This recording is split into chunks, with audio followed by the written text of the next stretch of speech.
Morning, Johnny Mac. Hope you had a good weekend. Mark, you should see all the Tampa Bay newscasts live outside of Ray J. People wearing their Bucks colors, anchors wearing jerseys. It's pathetic. The sucking up that is going on.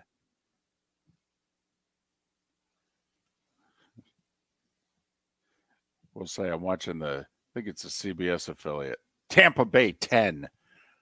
And both female anchors have their Bucks colors, Bucks tops, very red.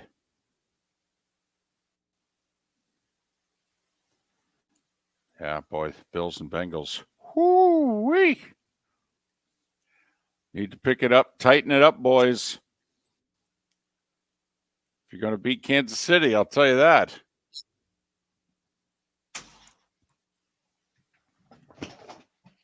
I can't believe the Dolphins were in that game.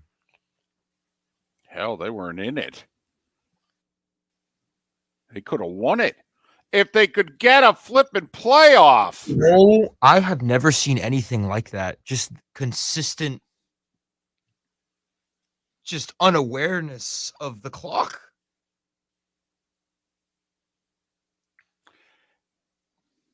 Johnny Mac, that's an interesting conclusion. Because the Ravens held the Bengals to like 260 yards.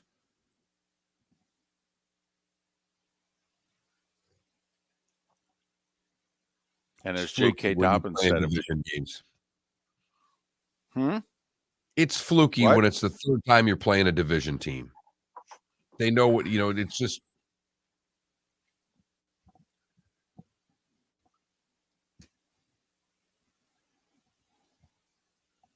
But J.K. Dobbins did say if Lamar would have been there, he would have scored, or they should have handed me the damn ball. One or the other. And I think he's right. It was a long dive. I was kind of wondering why they didn't give the ball to Dobbins down there. I was nodding. I had it recorded. I watched the whole thing again this morning, and the first thing I thought was, why are they running there that far back? You know what I mean? It wasn't on the 1 foot line, if you know what I mean. Yeah, Harbaugh said that basically Huntley screwed it up. He wasn't supposed to leave the ground. That the play was designed to be a sneak push. That's why they had the people lined up they had behind him. All right, 1 minute. The play I think should be illegal. I do not like the Bush push. Quick question, because Al Michaels did the NBC game. Does he still have, I guess, a contract with NBC, or is that like a one-time thing? It's probably a a one-time thing. Yeah. Yeah. And that could be his last NBC broadcast. Because it was awful. Al's getting crushed. He's getting old. Well, it doesn't matter. The broadcast was terrible.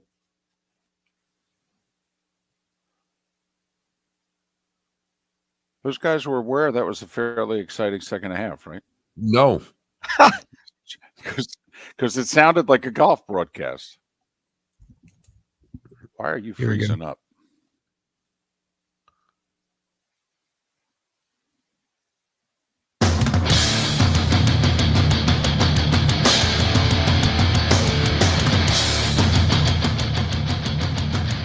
You are listening to Miller and Moulton. Exclusive.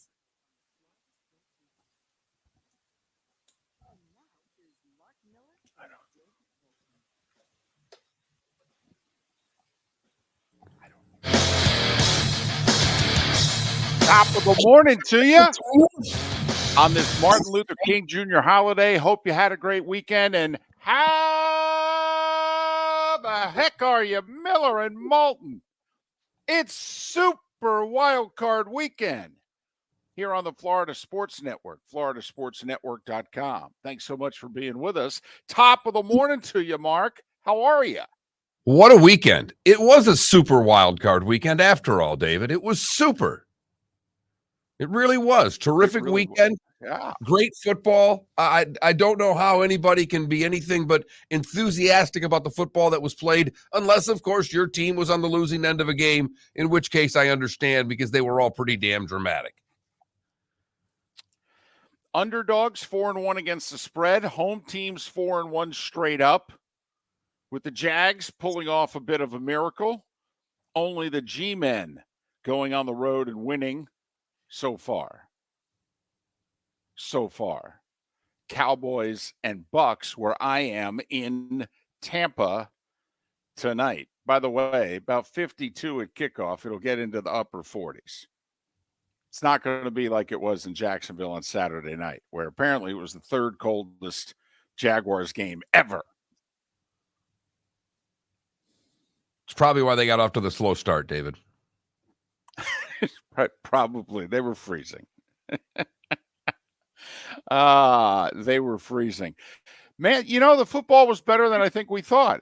We asked a question, over under 3.5, the number of good games we thought we were going to get from Wild Card Weekend. I mean, don't you feel as if the number was right now so far through 5 games, a minimum 4? A minimum 4. I mean, we did have a 1-score game going to the fourth quarter in the game that was a blowout. Right. Did we get 5 good games so far? Hoping to go a perfect 6 for 6 tonight. By our standard, we got 5 good games. Was Niners, Seahawks a game going to the fourth quarter? Yes. Yes, it was. Seahawks with the lead at the half also. So how about that? Miller and Moulton, the Florida Sports Network, floridasportsnetwork.com. So where do you want to start today? Want to go back to Saturday? You want to go to the 1 o'clock game yesterday? By the way, is the Dolphins-Bills game over? Holy mackerel. Man, I tell you, whenever, you get a ACC team taking on a MAC team, University of Miami and Buffalo there, they play a little bit longer. Holy Toledo, David. That had a college football game written all over it, didn't it? Oh, yes, that was a Sun Bowl. That was a bowl game. That game was 3 hours and 50 minutes, a regulation football game with no power failure, no 20, 30-minute injury delay. No, that a 2-hour first half. 2 hours. Wow, it was long. Could we have another review, by the way, in that game? Could we stop and look at another play, please? Or a delay a game. And yet, apparently it doesn't matter how long anything takes, the Dolphins still can't get a playoff. Man, oh man. Did you hear McDaniel's explanation? He was told they got the first down. He goes, kind of in the fog. Somebody then asked him, well, who told you? He goes, I think it came from the coaches up above that somebody in my ear said we had first down. He goes, that's why I had the personnel out on the field that I had. Because if you remember, with the play clock winding down, all of a sudden, 2 wide receivers run off the field on 4th and a foot, and a jumbo unit is running on the field. Here's the problem I have, though, Mark. If you go back and watch that again, the 40-second play clock is down to 15.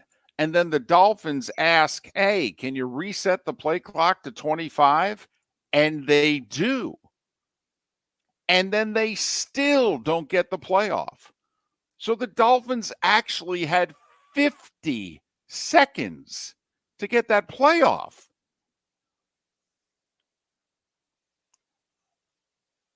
Wow. It's only the season, not a big deal. It's 4th and a foot.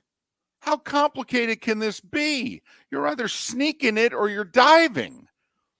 I mean, seriously, you're handing the ball off to the up back or you're sneaking it. I mean, come on. Well, I don't know. You could run it around the outside and get 20 yards, kick a field goal, and win the game. There's always that on 4th and 1, too. That's if you have timeouts left, okay, and then you can call and you can set that play up. How about Doug Peterson? Don't you want to go to a casino with Doug Peterson? Hand him the dice and stand next to him and say, just roll. Totally. I'm just betting on you. Man, he and they are fun. That is for sure. But I mean, Mark, my goodness. I mean, we all know Buffalo's the better team. We know that. But for goodness sakes, they were trying to let the Dolphins win. Right. We've always talked about it. When you know you're the worst team, what do you got to get? You got to get a C+, B- performance out of the good team, and then you've got to have your A performance. And the Bills gave every bit of a C++ performance out there. Ooh, it's D+, C- even. I mean, 3 turnovers and giving up a 17-0 lead at home to a third-string quarterback who did not look good. And, now it didn't help him that, by the way, Jalen Waddle, catch the ball. Huh? My goodness. In fact, catch the damn ball. Wow. Yeah, you can tell Tyreek to catch the ball. You can tell, I believe it was Wilson that had a nice drop to catch the ball, but tell Waddle to catch the damn ball. Yeah. But I mean, 4th and a foot. I mean, if they convert that, they're at midfield. 2-minute warning. I mean, Sanders can kick it from 50. You're not that far away from a tie.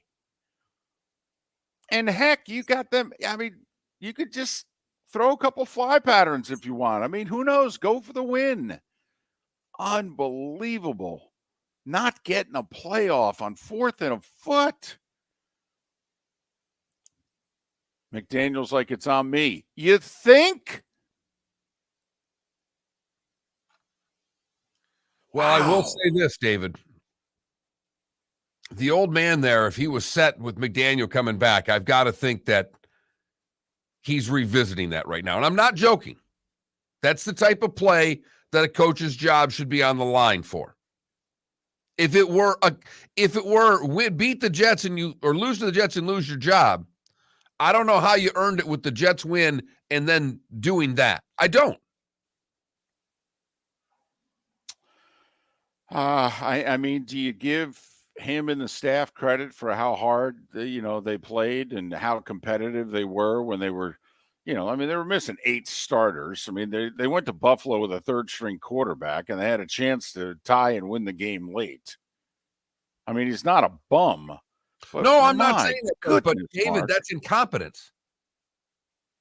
Yes. That is incompetence. Golly. The other thing I didn't understand is, how could you not know you were short? You're standing right there.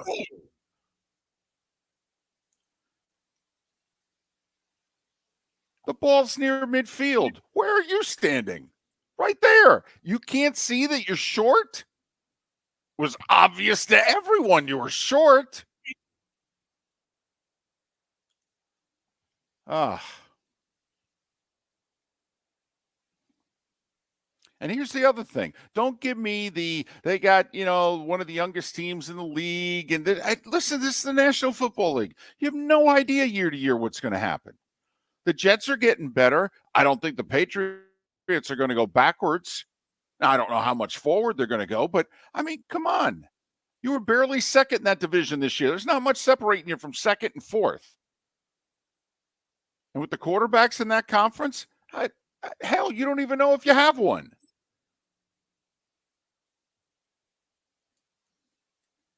Now, we could spin this the completely other way and say, they played hard with a third-string quarterback. Wait till Tua comes back and look at how close this team is.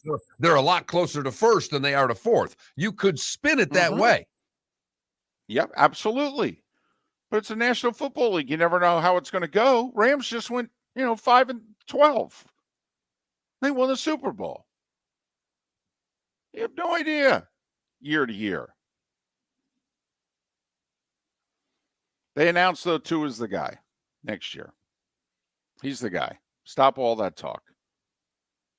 Tua is the guy. Okay. Okay. I mean, we're fans. We like him. We think he can play. But, have no idea if the concussions are going to let him play. So, all righty then. Miller and Moulton. Heck, that was a 1:00 game. And they outdid what we thought they were going to do. David and I both thought they were going to get beat up pretty badly. I think most of us thought they were going to get beat up pretty badly. I mean, I made plans to actually get things done during that game because I thought there was a better chance, Mark, of Georgia TCU than what unfolded.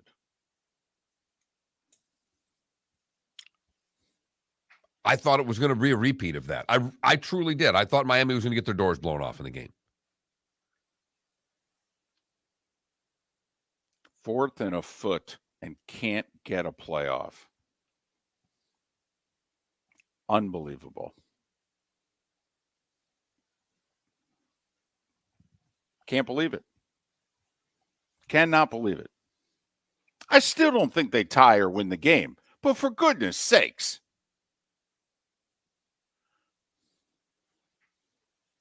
If I see Skylar Thompson looking at his wristband one more time, I swear, pick a play. Run it. He's just trying to find what he's getting called in, David. You know that. Man. And McDaniel had a rough play calling day getting gate plays in, and it cost the Dolphins dearly. Miller and Moulton, more to come.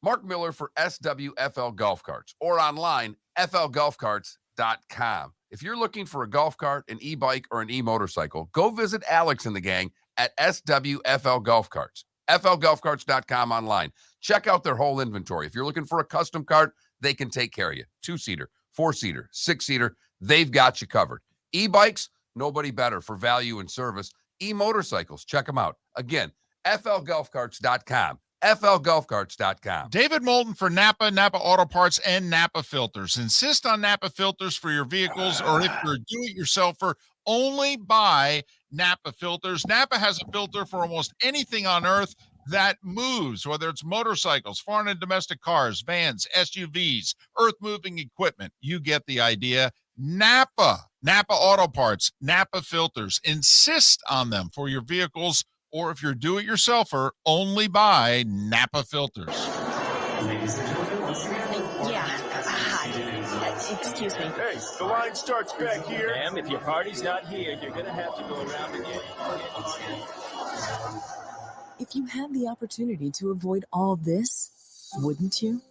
Salt Life, making your trip to and from the airport seamless and stress-free. Salt Life is supported with the help of local partners like Zeffy's Tavern and Pizzeria at 41 and Wiggins Pass. Award-winning pizza with a cool rock and roll theme. Don't miss North Naples' newest sensation, Zeffy's Tavern and Pizzeria. When it's time to leave, book with the award-winning service for Naples Daily News Best of 2021. 250-mile radius, live 24 hours a day, 7 days a week. Serving a 250-mile radius of Southwest Florida over 15 airports. Salt Life Transportation, the official transportation of the Miller and Moulton Morning Show. Book now, 239-308-8686, or online at saltlifetransportation.com.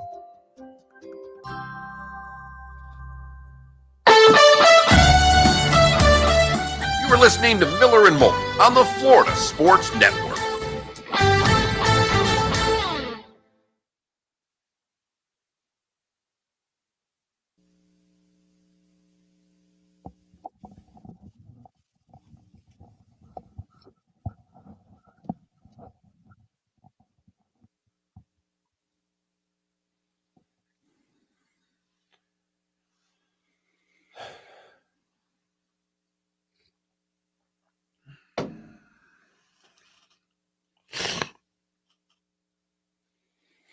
Spitz, we're well aware of that.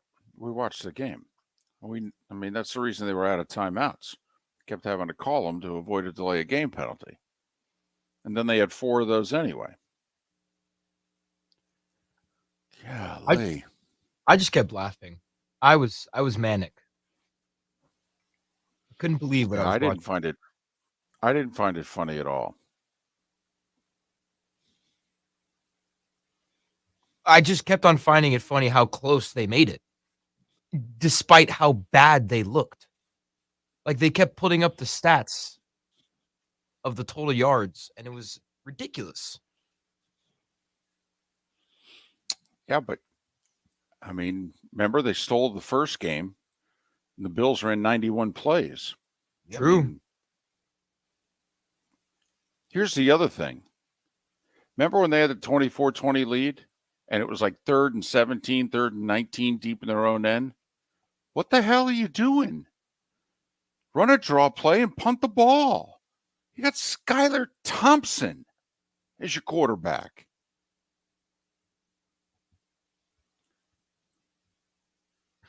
He looked like a non-quarterback trying to play quarterback. Mark, David? we have to have a new saying. You know, Clemsoning got retired 5 years ago. It's charging. There you go. Wait, blowing leads was Clemsoning? Yes. Why? Oh, When did they... Yes. Clemson Look it for up. 20 years. Yeah. Clemson until Dabo turned that program around. Nobody could play well and lose like Clemson. And go 6-6 and 7-5 with, you know, preseason top 10, 12 talent.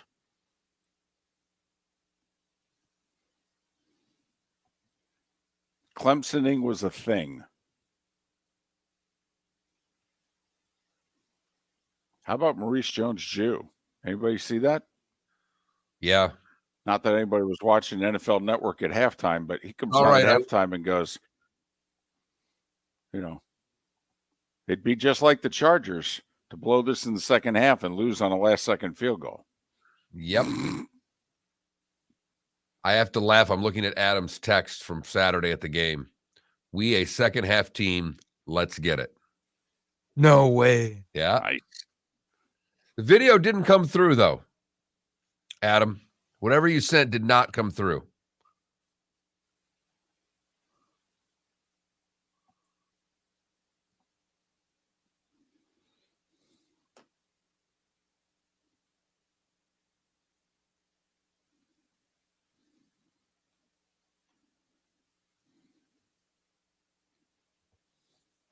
In KW, I always need a good. They're the hardest to find.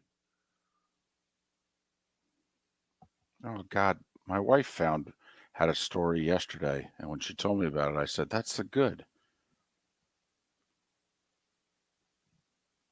I need one for tomorrow. Don't worry.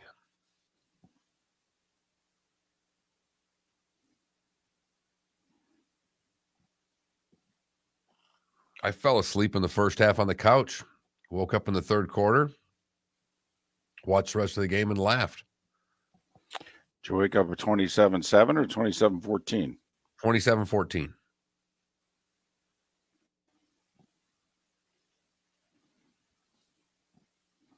Oh, you know, Al and Tony were just getting excited. Not.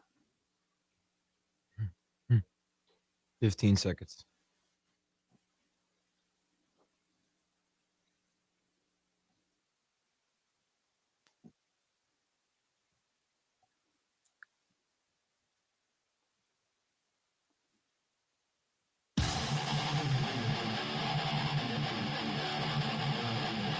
You're listening to Miller and Moulton, exclusively on the Florida Sports Network. Top of the morning to you, 21 minutes past the hour. I wake up in Tampa.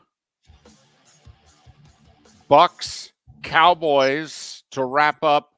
Come on, let's say it together now. Super wild card weekend. Which has been Pretty damn super, David. Pretty damn super.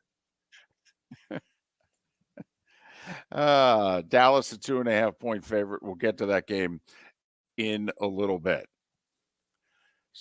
So you want to go back to Saturday night? Absolutely. How many people do you know turn the game off?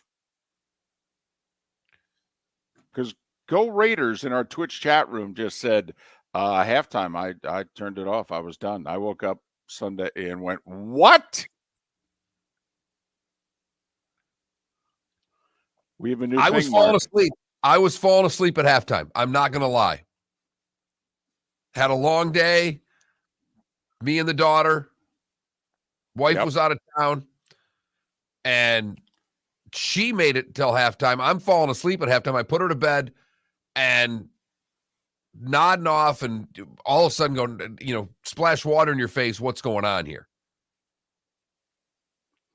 Well, fortunately, Al Michaels and Tony Dungy just, kept you on the edge of your seat.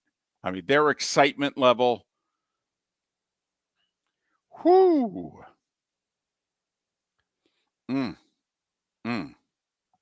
I've had Australian Open first rounds that were more riveting from a broadcast standpoint than what Al and Tony gave us.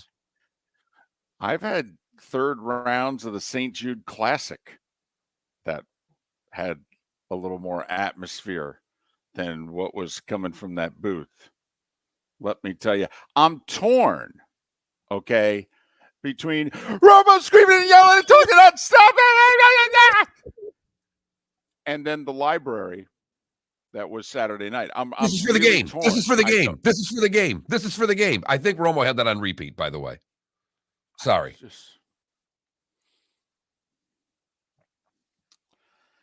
I mean, Al and Tony were so sleepy that, like, I was texting someone in the booth going, are you guys messing with your audio? I go, because it's really low. I'm even having trouble hearing the crowd, and I know the crowd's going nuts. Anyway, back to the game. We've got a new thing, Mark. When you and I first started this dance, all over 15 years ago, what was it we could count on? Clemsoning. Right. Could be any team in any sport. That's how long ago it was. Young he only knows during the break. Yep. Because he only knows, Dabo Clemson. I mean, you and I said, oh, no, Felipe. We need to discuss it between Danny Ford and Dabo. It was a thing. Well, we got a new thing. Chargering. There you go. Chargering. That's the thing. You can use it. I was in a big group text over the weekend.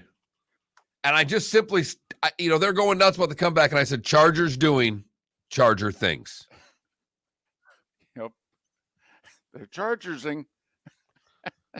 If you didn't see it, Maurice Jones-Drew at halftime, and I'm guessing you didn't because it was on the NFL Network. What are you doing watching NFL Network at halftime? So Maurice Jones-Drew said, it would be very Chargers if they were to blow this and lose on a last-second field goal. He actually said that on the air, not during a break or anything, on the air. And the former Jaguar standout, who lives in L.A., though, all right, coming through in the clutch there. But he will not be our clutch vodka play of the day. No, he will not. How on God's green earth? And look it. All credit to the Jacksonville Jaguars for coming back. Awesome. Yeah. Every part of it. They were great. But what the Chargers did in the second half by just not running the football and then put themselves in a position where they did it to themselves. The last 5 times the Jags had the ball, they scored 4 touchdowns in the game-winning field goal. Last 5 times they had it. Go back to the end of the first half. I mean, they only had the ball 4 times in the second half. I mean, that's how fine the line was. They barely had the ball enough to score the necessary points to win. But, Mark, it's a bunch of little things. Just like we're talking in the Dolphins-Bills game about, could you get a damn playoff? You might have actually beaten the Bills, all right, if you could just get a playoff within 40 seconds. But, Mark, you can go back to late first half. It's 27-0. 3 minutes to go in the half. The Chargers have 3rd and a foot. They thought they got the first down on a second down pass play. It gets spotted back just short of the 30. They got Justin Herbert and what have you. They tried the trick, wide receiver, and they're going to turn and hand it to him, and they fumble it, and they got a fall on it inside the 20, short punt. Next thing you know, Jacksonville's got the ball at midfield, and they got 3 timeouts, and it's like, oh, we can go 47 yards. We can do that. And so now it's 27-7 at the half. A couple of fun facts I read yesterday about that particular end-around play. They had run that play 4 previous times this year for a combined minus 16 yards. Maybe not the play you want to go with on a 3rd and 1. It's never worked. Not all damn year long, but it's going to work in the playoffs. Oh, by the way, the guy you're handing it to isn't the normal guy that's there because he's hurt. Your quarterback's 6'6". You need a foot. Thank you. I mean, he should be able to get it on his own, but if not, you push him. By the way, I'm just quick sidebar. I hate the play. I hate the Bush push. I don't think it should be legal. Here's why. In all honesty, player safety. You're a defensive guy. You got a guy held up, and all of a sudden, 300 to 600 pounds of beef, and in some cases can get a running start and push you. I don't think it's fair. And I know people hate that word. I just don't. The other thing is now we're not seeing any creativity. 3rd and foot, 4th and a foot, 4th and a yard. I mean, at least, except the Ravens, Mark. The Ravens tried to be creative. That worked out well. But back to the Chargers-Jags. Also, to me, Bosa cost them the game. Lining up off sides when they sack Lawrence, and it would have been a 50-yard field goal attempt. And instead, they get to do it over, 3rd and short, and convert it and score a touchdown. And then, obviously, his immaturity at the end. Right, because he can walk another 10 steps, go to the sideline, slam his helmet, and it's not going to be a penalty. He made a point to do it on the field where it's going to get noticed and get called. No, I'm not joking around about that either, David. He's 2 steps from the sideline when he slammed his helmet. He's 2 steps. Grow up. You can't take your helmet off on the field. Come on. What'd you think of Peterson going for 2 there? Which, by the way, I don't think Al Michaels and Tony Dungy are aware of the situation. So you snap the ball from the 2 on an extra point, okay? Or, no, on a normal 2-point conversion. But if you get a half the distance of the goal, you move it to the 1. See, that's how it works. I loved it at the time. I was loved it at the time. Yeah. I was for it. Yep. I know the whole risk reward thing. We all do. I was for it. That had gotten to the play category of the game where they were getting stopped, David. Mm-hmm. So 3rd biggest comeback in NFL playoff history. Down 27. How about them Jags? Listen, I've been threatened with people no longer listening to the show if I do a Duval, so I'm torn. Miller and Moulton. They really were worthy of a Duval. Don't miss the Miami Dolphins watch party every Sunday at the Seaside Bar and Grill in Bonita Springs. Presented by Clutch Vodka. The Seaside will be serving Clutch Vodka drinks, including the awesome Bloody Mary bar at the Seaside. If you can't be at Hard Rock Stadium, come have fun at the best place in town to watch the Dolphins and enjoy the best, clean, crisp, smoothest vodka. That's Clutch with a K. Miami Dolphins parties every week at the Seaside Bar and Grill on Old 41 in Bonita Springs. Powered by Clutch Vodka. Yeah. Hi. Excuse me. Hey, the line starts back here. Ma'am, if your party's not here, you're going to have to go around again. If you had the opportunity to avoid all this, wouldn't you?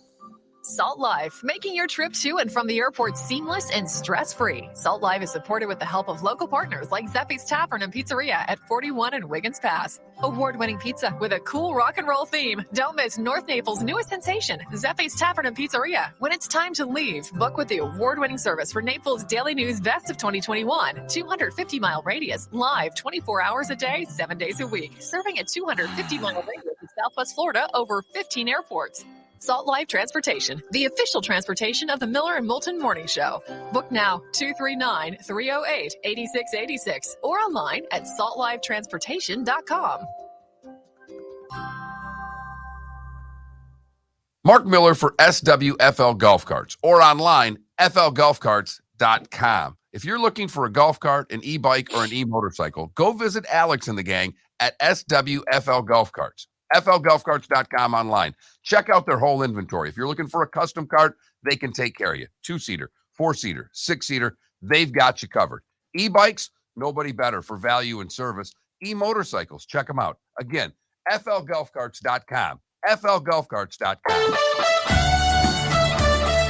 You were listening to Miller and Moulton on the Florida Sports Network.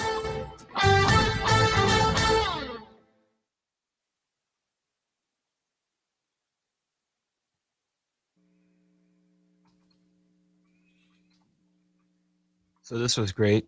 Zach Taylor, after the game, I guess went to some local bar in Cincinnati and gave the game ball to like the fans.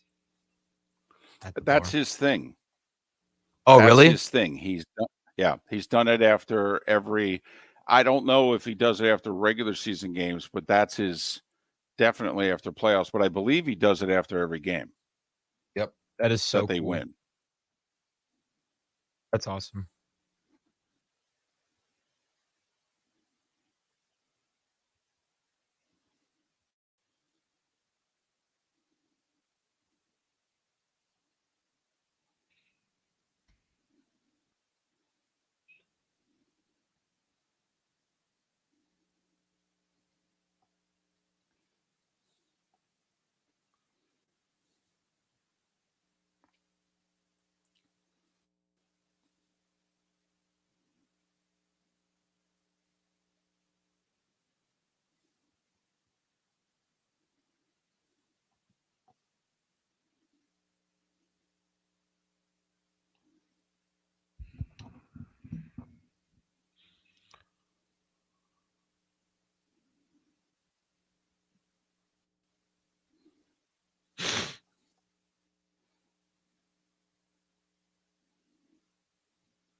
David, if Minnesota would have come back after that roughing the passer call, I don't know how I would have dealt with you today. That's Well, the one clarification, and I don't know if the ref was asked after the game. I want to know, was it because when he reached the first time, his forearm raised the face mask? Was that it? Which I think is staggeringly ticky-tack. Even Pereira didn't like that part of it. But if it's because of how he tackled him, oh, wow. I thought it was the hit to the head, and I didn't think it was a graze. I thought he hit him a little harder than a graze. I thought it was a terrible call either way, but it had to be the hit to the head. Because if you're at a bad angle and see that, maybe. I don't know. You know what I mean? Yeah, and I mean, it was the ref who was right behind him. So, right. Not, yeah, it was a tough call. Woo-wee. Mm, mm, mm.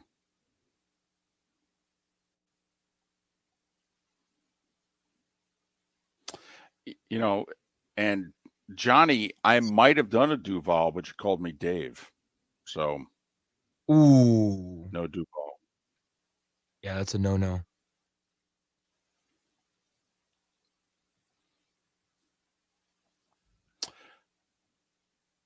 So the reporter who's in the parking lot in front of Ray J on Tampa Bay 10 here has a 19 jersey on. Besides Keyshawn, who for the Bucs is 19? Who am I missing? Here we go. Like,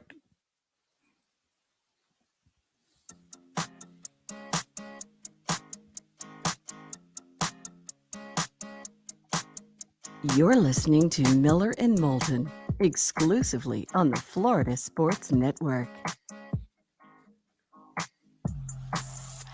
22 minutes before the hour. Miller and Moulton, Florida Sports Network, floridasportsnetwork.com. Thanks so much for being with us. I'm in Tampa. We still have got one more game of Super Wild Card Weekend, ladies and gentlemen. Bucs Cowboys, Tampa Bay, a 2.5-point dog at home. Mark, Tom Brady's faced the Cowboys 7 times in his career previously. Do you know how many times he's won? That'd be 7. Here you go. Mm-hmm. That would be 7. Mm-hmm. So we'll say a lot of Cowboys fans in town happen to be staying at the Cowboys Hotel. They've been here since Saturday. They are partying. They are ready. Well, the warm weather and all that they're hanging out in, that Florida sun, David, they're really enjoying themselves. Right. It's 20 degrees warmer in Dallas. They were complaining about that last night. They're like, what the heck? All right. We'll get to Dallas and Tampa Bay in a bit. Right now, it is time for The Starting Five. 5 stories you need to know. It's the Starting Five on Miller and Moulton. Here's number 1. no moral victories in the playoffs. Dolphins lose a tough one as big dogs in Buffalo, 34-31. Skylar Thompson's not yet good enough. 18 of 45. Ouch. Had about 6 drops, however. 2 big interceptions. Mark, can you help me out here? When they're up 24-20, mid to late third quarter, and they've got like 3rd and 19 inside their own 20, what the heck are they doing trying to throw the ball? I don't know. Run the ball and punt. Thank you. Run the ball and punt. Thank you. You've outscored them 24-3 over the last hour and a half. Number one. Number two, the last 3 times they've had the ball, or put it this way, the times that they had the ball in the third quarter, you got 2 stops and a touchdown. I mean, put your defense on the field in a good spot. They got a thing going right now. Unbelievable.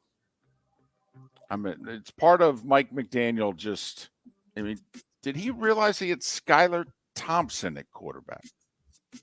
Marino was in the building, at the stadium, but he wasn't playing quarterback and he wasn't 28. Did anybody at any point while watching the game think, you mean to tell me Teddy Bridgewater can't play? Because I thought it about 7 times. Honestly. Are you sure Teddy Bridgewater can't play? Anyway, Down 17-0, they rallied, took the lead, and then cut it to 3, and then just couldn't get plays off in time. 40 seconds, just not enough.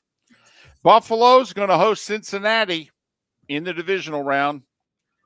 Bengals survived Baltimore. They got outplayed for a good chunk of that game, though. In fact, if you didn't watch, it's tied at 17. The Ravens, with 12 minutes to go, are going in for the go-ahead score. They got first and goal at the 3, third and goal at the 1. Tyler Huntley, the quarterback, decides, I'm going to dive over the top. Ball's knocked away. Sam Hubbard catches it, goes 98 yards the other way. Ball game, 24-17 Bengals. How about this little factoid, Mark? First time in franchise history, they've won playoff games in back-to-back seasons. Wow. How about that? Franchise has been around over 50 years. Yeah, first time ever. Playoff wins in back-to-back years. Cincinnati at Buffalo, Sunday. Think there's going to be any interest in that game? You know, the last time those two teams lined up on the same field together? Buffalo's a 3.5 to 4.5 point favorite, depending on where you look. It's the early game on Sunday, which means 3 o'clock. The one road team to win, Mark, so far, the Giants. First that road whole win in 3-6 thing happening. Yep. The 3-6s, and with Miami nearly taking out Buffalo, that 3-6, or no, that was a 2-7 thing, sorry. Well, Baltimore nearly took out Cincinnati. That 3-6 thing was very much alive. But sixes are 8-2 in the last 5 years in the playoffs, straight up against the 3. Daniel Jones is getting paid, Mark. Getting paid.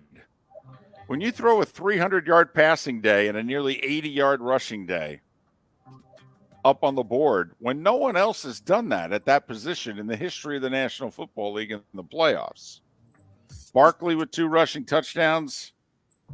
The Vikings had been perfect this year, 11-0 in one-score games. Well, they end the season 11-1 in that stat. 31-24 Giants. Giants are going to Philly on Saturday. It's the night game. 8:15 Giants were the better team Saturday. throughout. The Giants they outplayed them. I know it was a one-score game, but the Giants were clearly the better team from start to finish of that football game. Outgained them by just under 100 yards. Kirk. 4th and 8. Okay, 4th and 8, what you want to do is you want to throw the ball more than 8 yards. I don't know. Maybe the check down wasn't the play there. Did you hear what Cousins had to say? Cousins said, well, Jefferson was lined up on that side, and I was intending to go to him, but I didn't like the look because they had him double covered. And then I felt like I was about to get hit, which he was right. He got crushed, right in his face. And he said, so I thought, I can't take the sack here. I got to throw it to somebody. And he said, I wasn't comfortable throwing it to Jefferson into the double team. I think most Viking fans wished he had tried throwing it to Jefferson in the double team. I do, because he didn't play a bad football game. That was a terrible decision, I think, at that moment, but I don't think Kirk Cousins played a bad football game. Completed 80% of his passes, 273 yards, 2 touchdowns.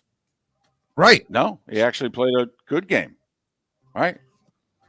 He's not the reason they lost. Nope. But that play is all any Vikings fan's going to remember for the next 7+ months. Bingo.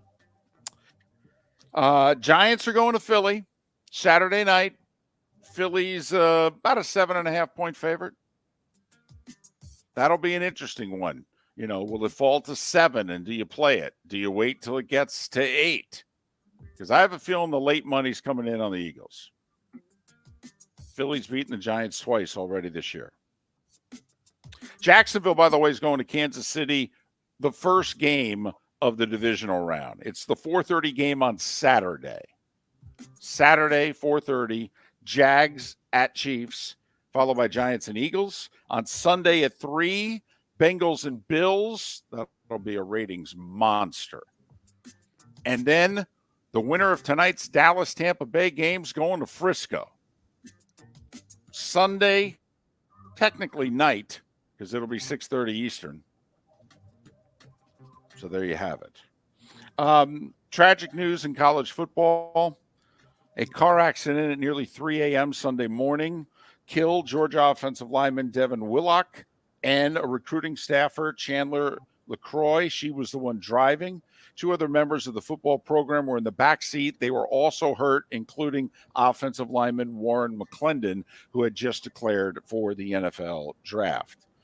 Also tragic news in college sports over the weekend. Former Alabama forward Darius Miles, he and another man charged with capital murder in the shooting death of a 23-year-old woman, 2 a.m. in Tuscaloosa.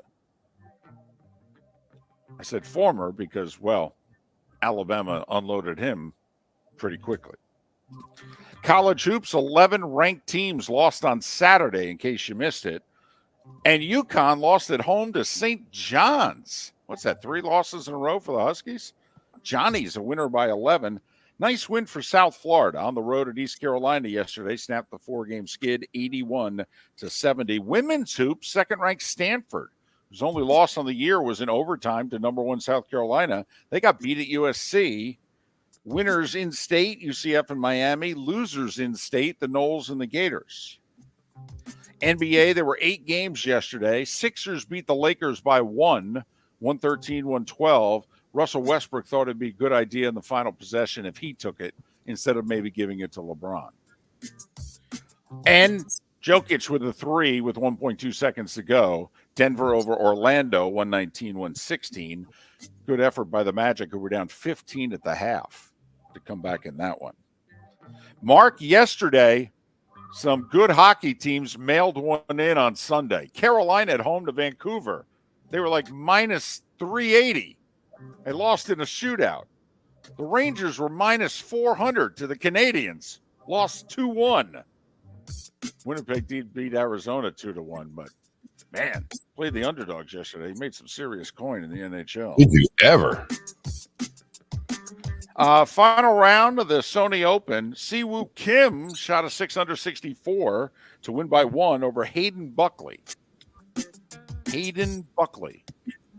Yeah, Hayden Buckley was in the last group. I was looking at the last group, looking at the names going, who the hell are these guys? Right. Had it on the little screen. Well, right. Yes, it sucks. You don't want to watch any of those golfers play. Okay, but a final group of, Chris Kirk, Hayden Buckley. Yep, give it to me. Australian Open got underway. They're a day ahead. They're down under. So, it actually got underway like yesterday. This is like day 2. Nadal's the top seed. He advanced in 4 sets. Djokovic is the 4 seed, by the way. When's the last time he wasn't seeded in the top 3? Nick Kyrgios withdrew because of a knee injury. On the women's side, Coco Gauff and Jessica Pegula have both advanced to the second round. And that, on this Martin Luther King Jr. holiday, was... That was the Starting 5 every weekday morning at this time on Miller and Moulton.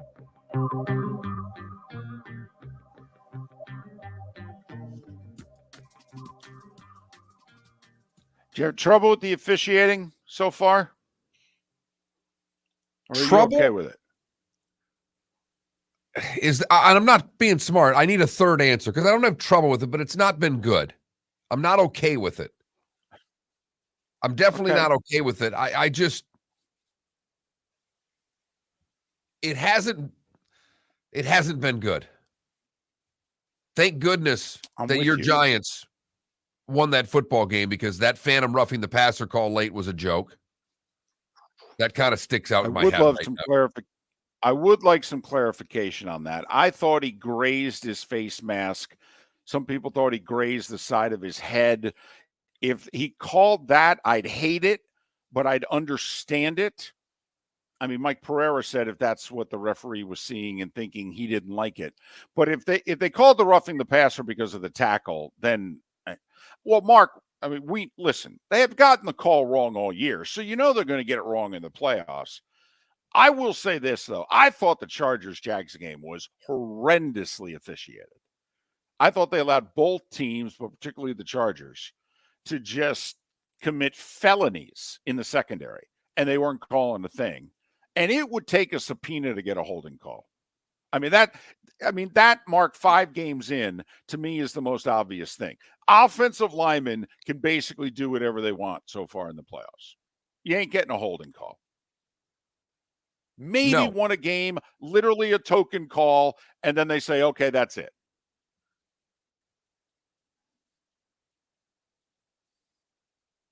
Bosa had every reason to be angry. He was mugged.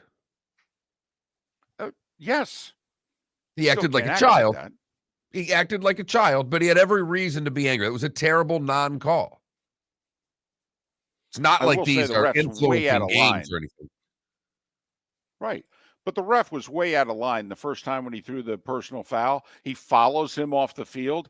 Bosa doesn't say anything for almost the entire conversation. He utters 2 words, and he gets a 15-yard penalty.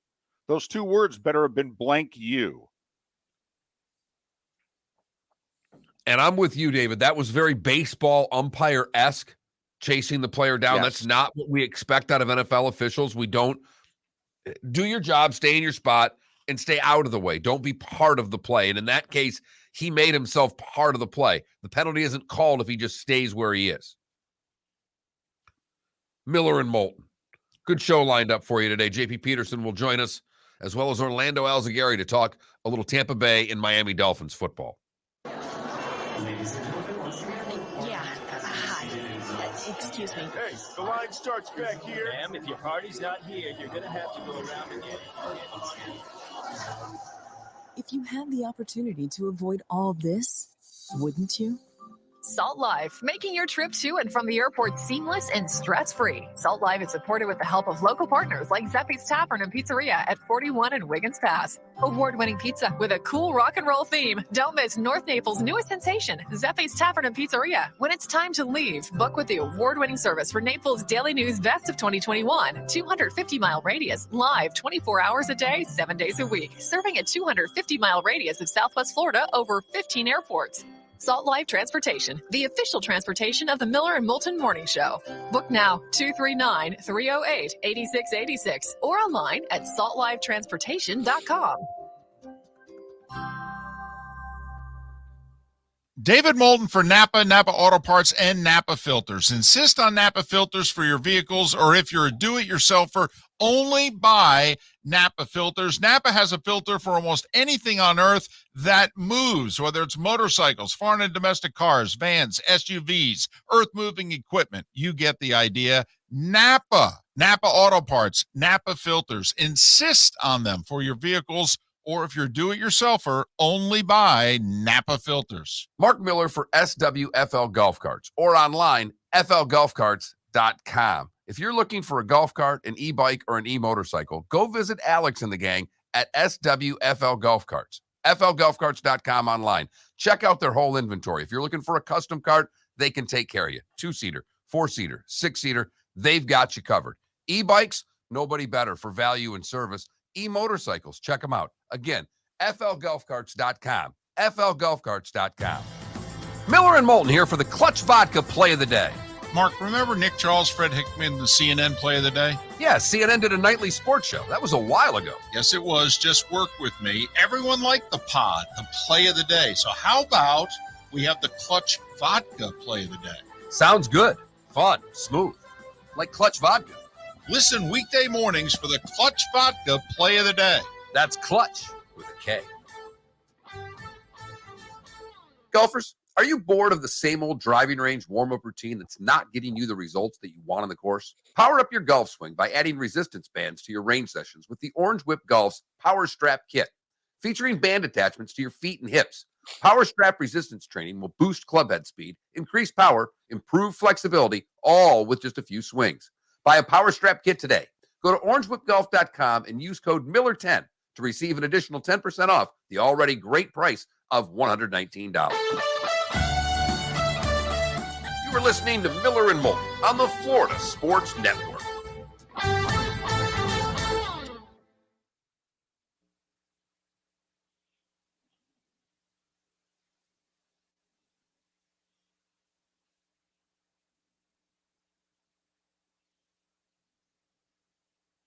Heckle Hyde, I'd be really surprised if it's a Giants-Niners NFC Championship game. I really would. Eagles roster is much better.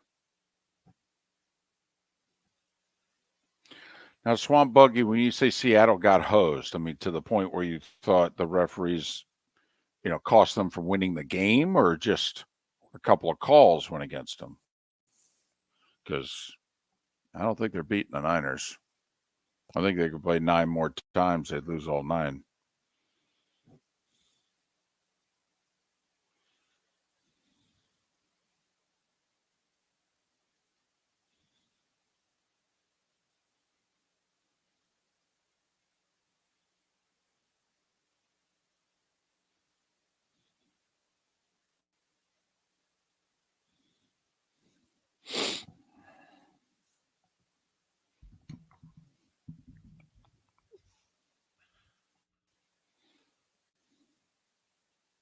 David, I had this Alabama story up on the college basketball feed, and the second story on my college basketball feed is a 5-star that committed to Rutgers over Kentucky. The 2024 class. Look at that. Maybe Rutgers is paying. Johnny, you're a week off. Okay. Georgia celebrated their national championship this past Saturday. I mean, Sankey even appeared at the celebration. Okay. The car accident happened 2:45 a.m. Sunday morning. Obviously, they were all headed home after partying. We don't know if she was drinking or not, the driver. But so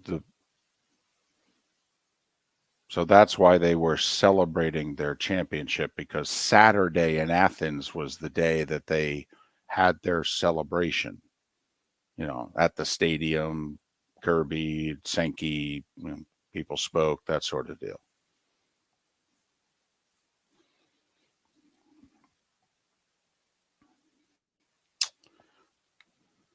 It's funny, Gator Dad, I thought he was short. Felipe, Mark, the Dolphins, the third down play, I thought he was short. I had no trouble with the spot. Short. I thought it was obvious he was short. He had to get to the line, and I thought he was clearly a half-yard short. When I first saw it, I thought he was short.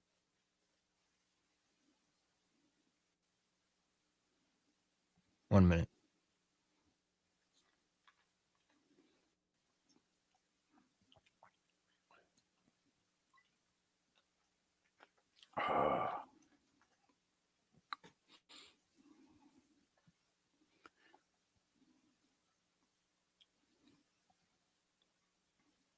Johnny, I think the Giants need 2 turnovers to beat the Eagles. Even with Hurts hurt, even with Lane Johnson hurt, the Eagles are a much better team than the Giants. I also don't like the matchups. The Giants secondary against those Eagle receivers, I don't know. Dory Jackson will help, but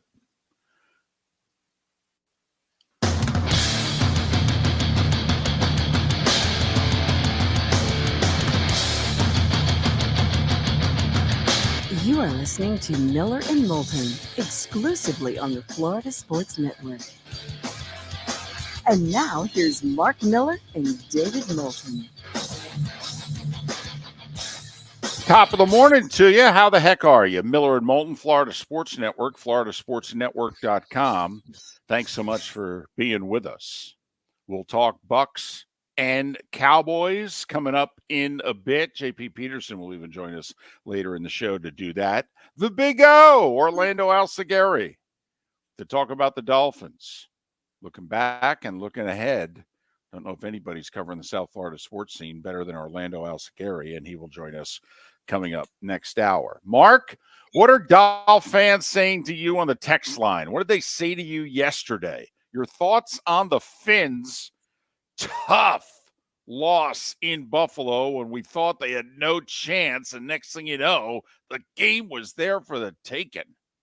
You know, the text line was pretty empty with Dolphin, but I did get, and you got as well, a tweet that just said heartbroken. The only thing worse than the officiating was the coaching. Both were unacceptable.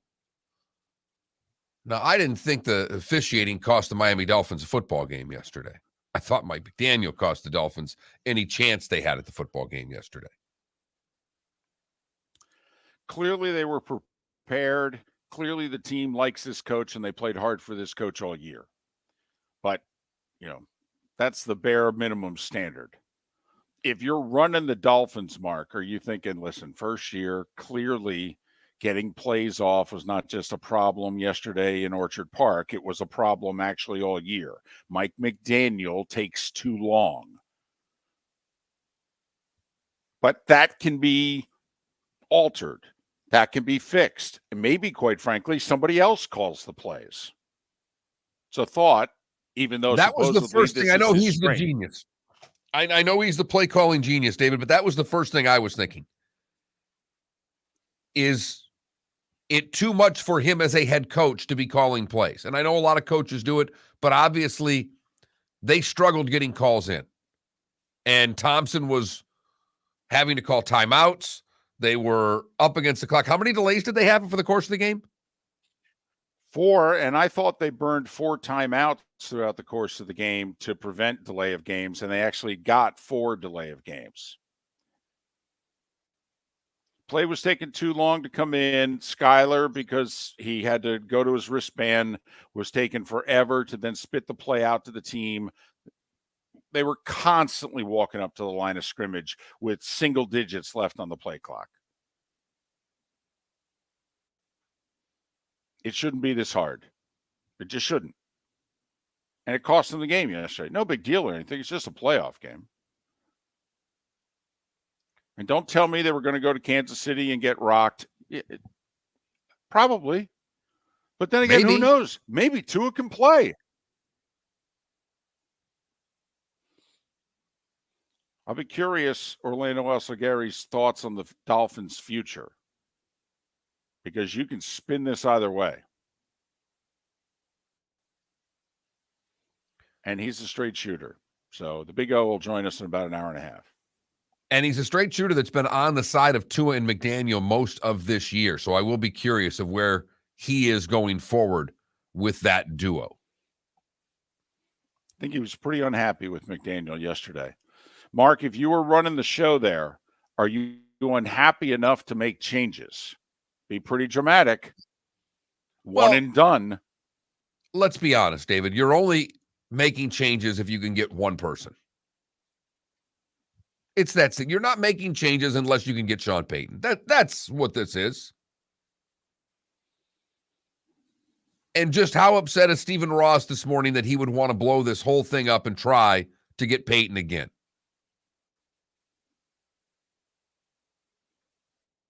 Because other than that, you're not making changes. Dolphins say,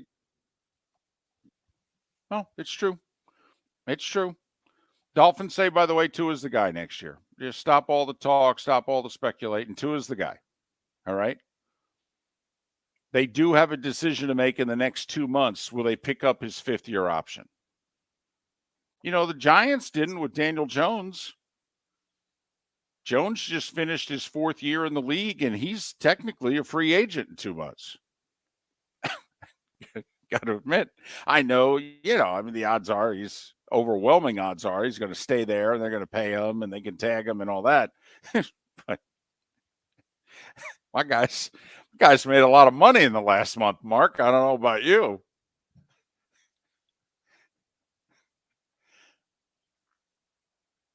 He was clearly the better quarterback yesterday. He looked good. You're right, David. Daniel Jones got paid yesterday. He was terrific. Mid-20s. Yeah, mid-20s, athletic, clearly accurate. And it seems as if the game is slowed down and he's got a rhyme and a reason and he knows what he's doing and the whole deal. And first year working with Dable and this offensive coordinator, although he may get hired somewhere, but whatever. It's a nice problem to have. It is fascinating, the quarterback roller coaster that we're on, though. Think about it. All right. Dak's an inconsistent mess right now. Nobody wants Russell Wilson. Matt Ryan and Carson Wentz might as well be out of the league. And It's Daniel really simple. Jones. He's going to get paid. Russell Wilson got paid. And everybody, if the poll question right now is who do you want to start next year with, Russell Wilson or Daniel Jones? Daniel Jones would win the poll question, David. Think about that.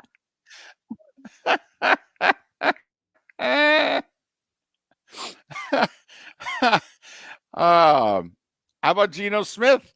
Let's throw him in the conversation also. The year he's had. And he's also getting paid.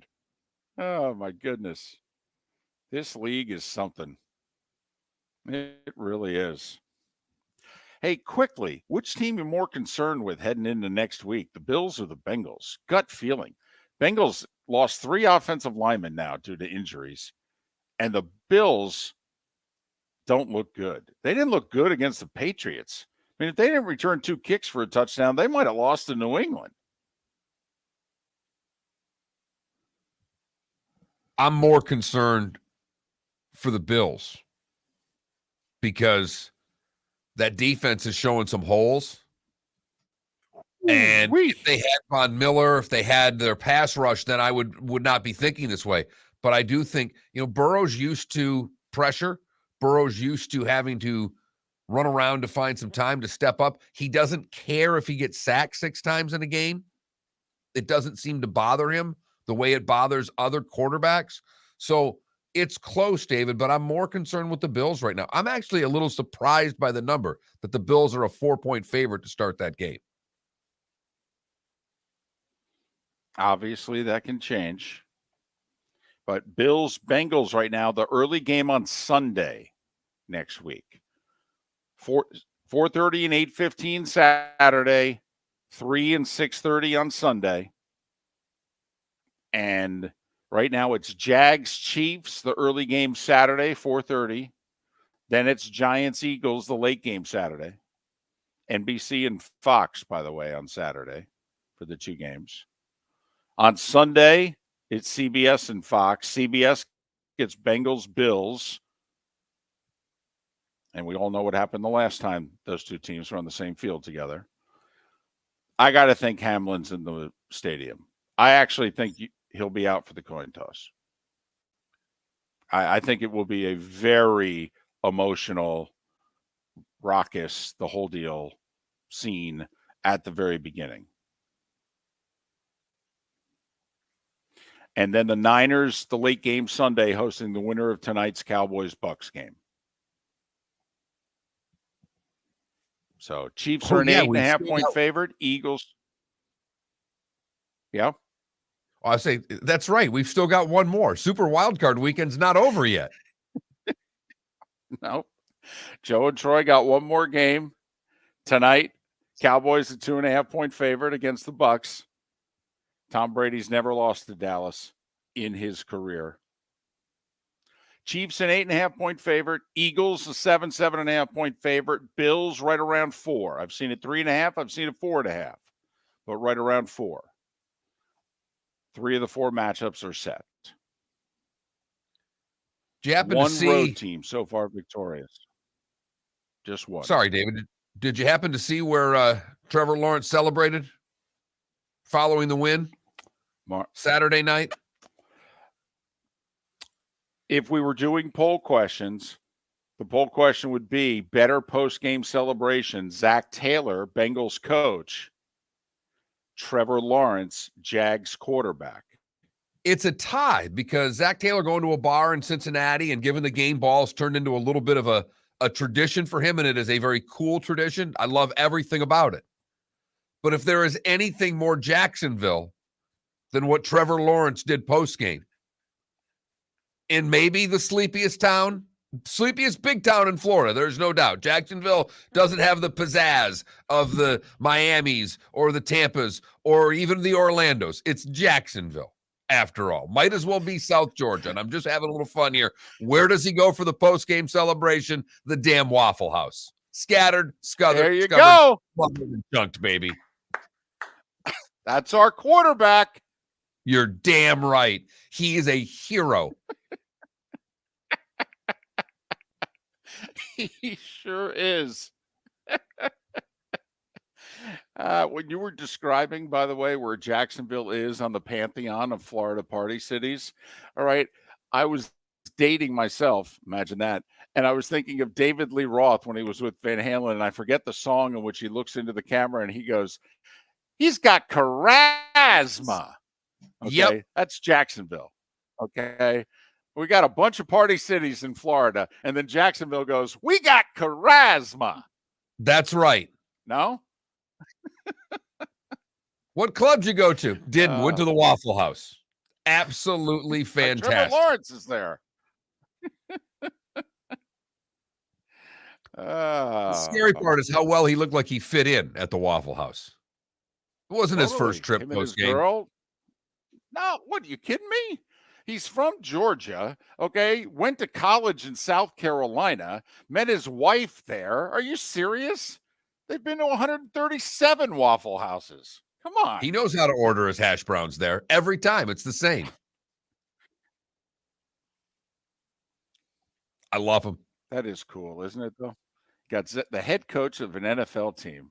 I mean, could you imagine if Belichick just walked across to a watering hole and gave the game ball? I mean, no. I know Zach Taylor takes the game ball to a local watering hole, okay, and they give it away and put it on the wall or what have you. And a starting quarterback in the NFL. After the game, where are you going? Just going to Waffle House, me and the fans. Miller and Moulton. Thanks for being with us. Florida Sports Network. David Moulton for Napa Auto Parts, and Napa Filters. Insist on Napa filters for your vehicles, or if you're a do-it-yourselfer, only buy Napa filters. Napa has a filter for almost anything on earth that moves, whether it's motorcycles, foreign and domestic cars, vans, SUVs, earth-moving equipment. You get the idea. Napa Auto Parts, Napa filters. Insist on them for your vehicles, or if you're a do-it-yourselfer, only buy Napa filters. Don't miss the Miami Dolphins watch party every Sunday at the Seaside Bar and Grill in Bonita Springs. Presented by Clutch Vodka. The Seaside will be serving Clutch Vodka drinks, including the awesome Bloody Mary bar at the Seaside. If you can't be at Hard Rock Stadium, come have fun at the best place in town to watch the Dolphins and enjoy the best, clean, crisp, smoothest vodka. That's Clutch with a K. Miami Dolphins parties every week at the Seaside Bar and Grill on Old 41 in Bonita Springs. Powered by Clutch Vodka. Miller and Moulton here for the Clutch Vodka Play of the Day. Mark, remember Nick Charles, Fred Hickman, the CNN Play of the Day? Yeah, CNN did a nightly sports show. That was a while ago. Yes, it was. Just work with me. Everyone liked the pod, the Play of the Day. So how about we have the Clutch Vodka Play of the Day? Sounds good. Fun. Smooth. Like Clutch Vodka. Listen weekday mornings for the Clutch Vodka Play of the Day. That's Clutch with a K. Mark Miller for SWFL Golf Carts, or online, flgolfcarts.com. If you're looking for a golf cart, an e-bike, or an e-motorcycle, go visit Alex and the gang at SWFL Golf Carts. flgolfcarts.com online. Check out their whole inventory. If you're looking for a custom cart, they can take care of you. 2-seater, 4-seater, 6-seater, they've got you covered. E-bikes, nobody better for value and service. E-motorcycles, check them out. Again, flgolfcarts.com. flgolfcarts.com. You were listening to Miller and Moulton on the Florida Sports Network.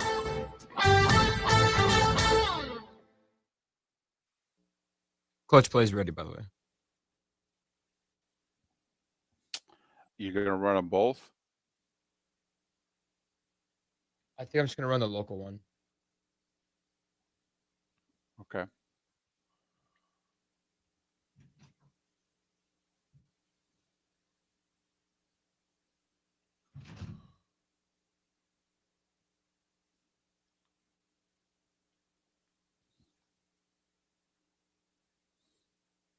Are you on the hotel Wi-Fi?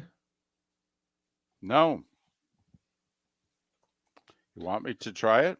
No, it's just it's weird because when you talk, I'm hearing you and your lips move about 6 seconds after you talk. That's why I think I've cut you off so many damn times, and I apologize.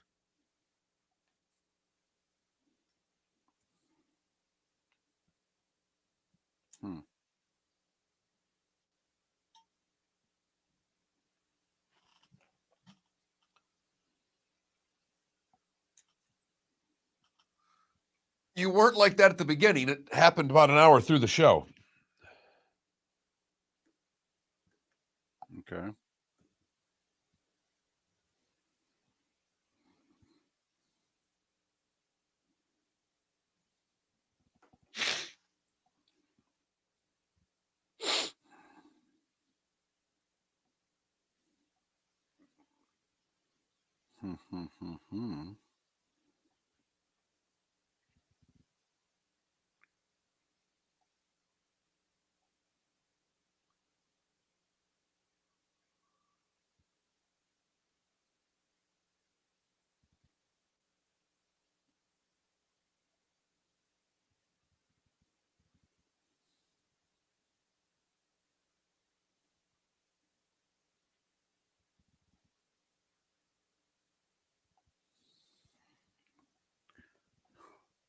The CBS Morning News is live from the parking lot of Bills Stadium.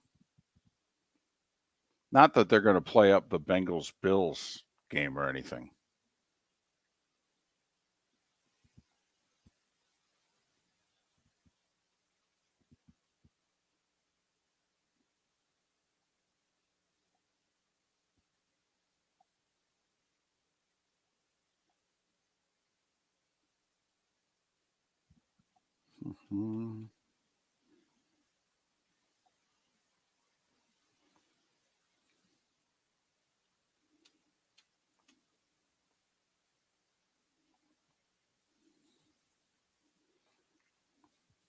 Adam, congratulations.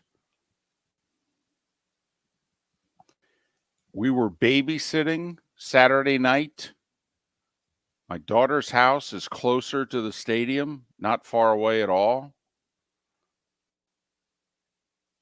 And when the Jags kicked the field goal, I walked outside to see whether or not I could hear the roar.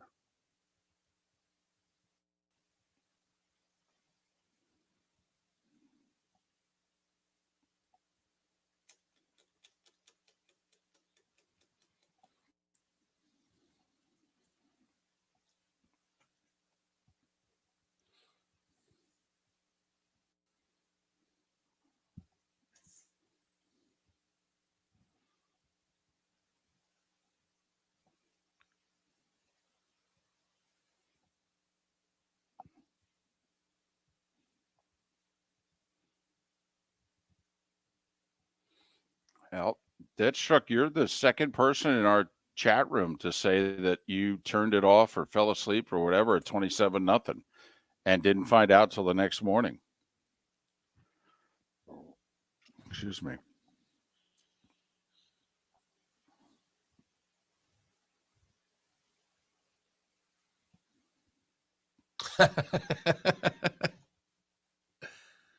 That's funny, fan.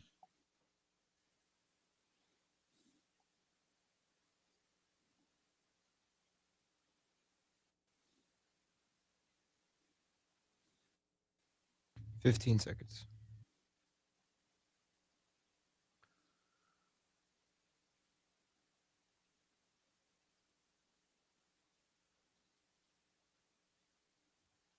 Here we go.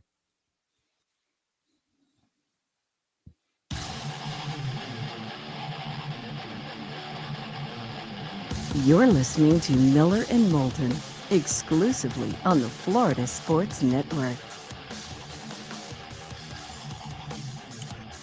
21 minutes past the hour. Miller and Moulton, Florida Sports Network, floridasportsnetwork.com. Thanks so much for being with us. I'm in Tampa for Monday Night Football tonight. As Super Wild Card Weekend continues, will we get one more good game? Cowboys, Bucks, point spread says yes. Dallas, a 2.5-point favorite. Tom Brady, 7-0 lifetime against the Cowboys. Bucks, the fourth team with a losing record, Mark, to win a division and be in the playoffs. And can We'll we get get to another that good one? in a You're bit. right. We're 5 for 5, Dave. You think we're 5 for 5. You think the Seahawks and Niners met the threshold, which was good game at the start of the fourth quarter. Seattle had the lead at the half. Mm-hmm. They lost the game by 18. I mean, it was a one-score game heading to the fourth quarter. That's all you can. In a game that was a 9.5-point number, to have it as a one-score game heading to the fourth quarter, that constitutes a good football game. Not arguing with you. I'm just letting you make your case. That's all. I mean, Some think people about may it. We've go already 4.5 out of 5. Yeah, and that's fine. We've had 2 people already tell us in our Twitch chat room that they went to sleep or turned the game off at halftime of Chargers and Jags. Well, that was just Al Michaels and Tony Dungy effect. That's all. It wasn't the score. It was the broadcast. I watched the second half of both games the next morning. Like, I got up this morning at around 4:15 because I was tired after a long day, and I'm like, I want to make sure I didn't miss anything in the Bengals, the last game. So I very quickly, and I fast forward between every play, and I can watch a half in about 30 minutes. And I got up before my daughter on Sunday morning and watched the second half of Jags Chargers again and just was mesmerized by it. And I did the same thing with the Bengals game. Tirico's really good. We're going to pound. Al Michaels going to get pounded on and he deserves it. Mike Tirico's really good. Mm-hmm. Yeah. You know who I thought had a really good broadcast? I thought Fox's Burkhart and Olsen. Now, maybe it was because I had just gotten done of 4 hours of Romo. So, it This made is for the Burkhart game. and Olsen sound. This is for the game. Jim! Hey, Jim! Oh, this is the season. Okay, all right. Did you see the guy who made the bet? I at did. halftime of the Chargers-Jags game? For those of you that don't know, this is a cautionary tale because sometime before the decade's out, we're actually going to get sports gambling in the state of Florida. And apparently sometime in 2023, they're going to get it in Georgia. And some of you are going to be close enough that you can get in the car and you can go. Here's a cautionary tale about placing halftime bets. It was 27-7 Chargers. And so the odds were ridiculous that the Chargers were going to win the game. Some really rich dude just thought, like, you know what? Just for the heck of it, I can make a couple $1,000s. And he bets $1.4 million. That's right, at halftime. To win $11,200. That was That's the right. payout if you would have won. Right. But he's showing off. He's filthy rich. And, listen, here, I'm so rich, I'll tell you what. I'll just bet the Chargers money line in the second half. For 10, 11,000 bucks. That's fine. Well, obviously, he lost $1.4 million.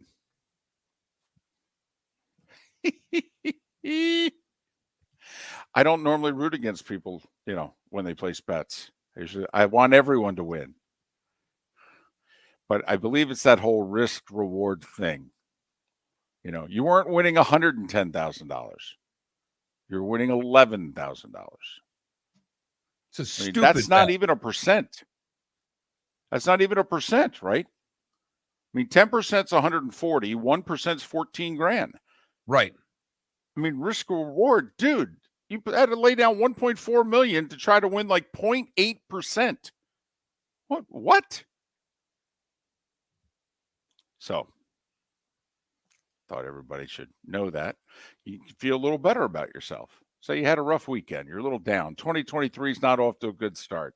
Well, you're not the Yahoo who bet $1.4 million on the Chargers at 27-0 or 27-7. How about that? Mark, speaking of the Chargers and the Jags, I know. At halftime. Come on, dude. I mean, just give the money away. All right. Speaking of Chargers, Jags. Felipe, got anything to say about Chargers, Jags? Well, I'd say it was pretty clutch, that field goal at the end with a K. And, I mean, here's the call. 36-yarder from the right hash to win the game. Logan Cook will put it down. Riley Patterson. Cook puts it down.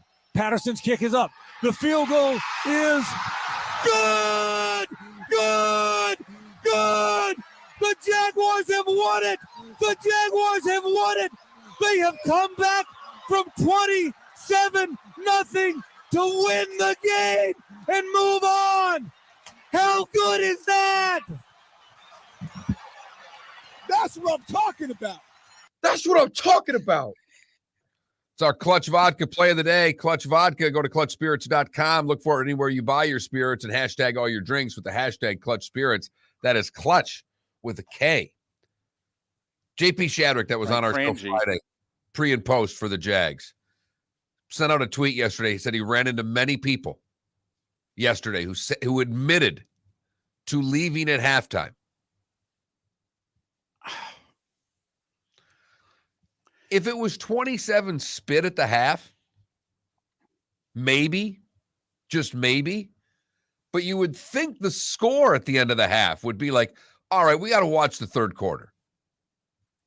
Got to stick around for the first drive, see what happens. No, I mean, look, I get your team's getting blown out and you're leaving. I get it. I've done it. But they got the tutty at the end of the half. I'm totally and I thought, with you. Hey, there's some hope now. I didn't think the game was over. A buddy of mine sent me a text and said, I still think this game's not over. And I said, I totally agree.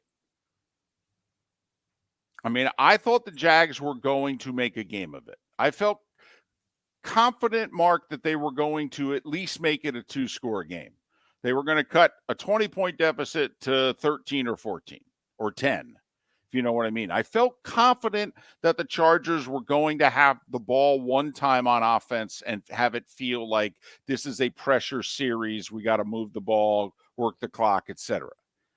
Because work the clock. The Jags had that would have been interesting. The Jags work the clock. Mark, this just in order to work the clock, you usually have to have a running game. See, and the Chargers don't have one of those. So that's a problem. But anyway, we all know what happened. Mark, I blame it on the weather. Let's face it. We're soft in Florida. We are. We're soft. It was the third coldest game in Jags history. You're making the decision around 9:30-ish, quarter to 10. You've been partying all day. I think they just said, I'm cold. We're losing. Let's go home. It's 42 degrees, Mark. In Florida, that might as well be Lambeau Field. Not hearing me argue about the temperatures, David.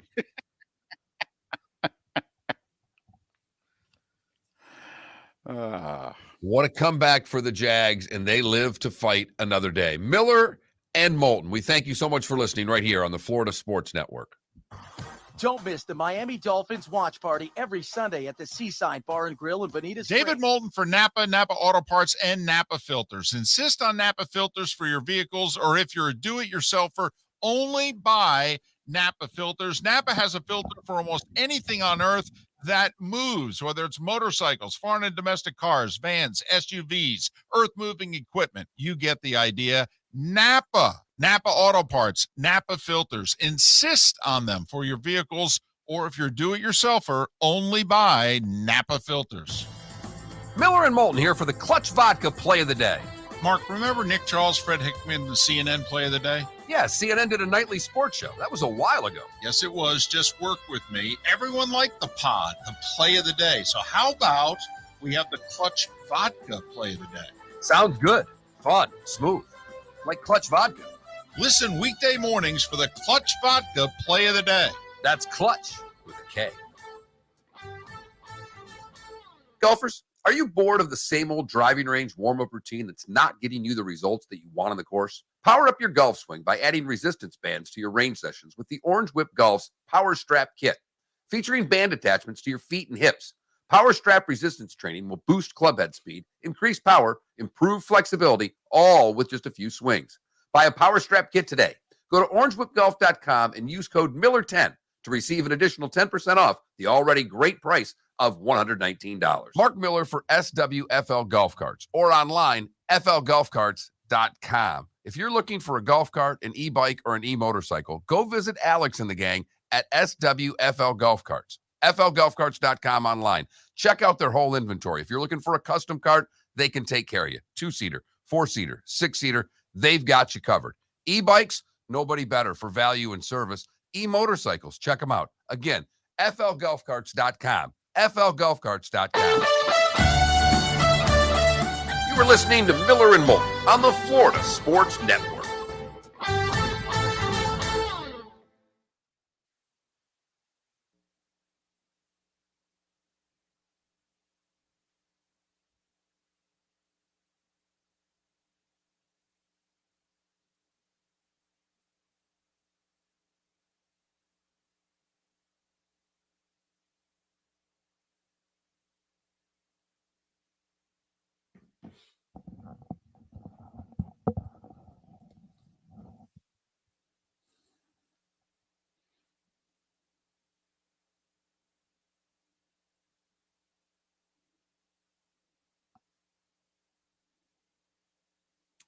Chris Kirk lives in Naples.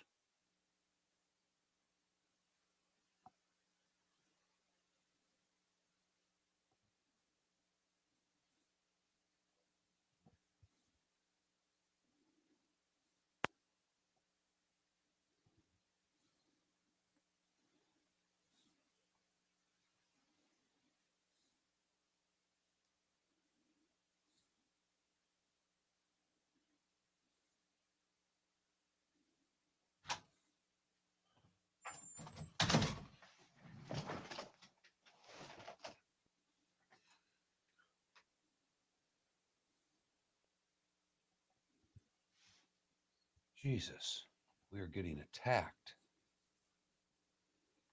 By bots? Yes.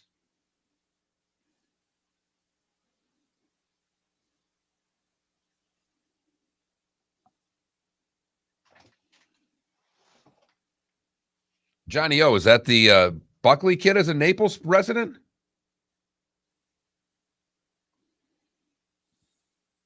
I thought Chris Kirk finished second. Oh, no, you're right. Hayden Buckley. Yeah, he couldn't get up and down from up and down from just side of the green, made a bad chip. Because 18's a par 5.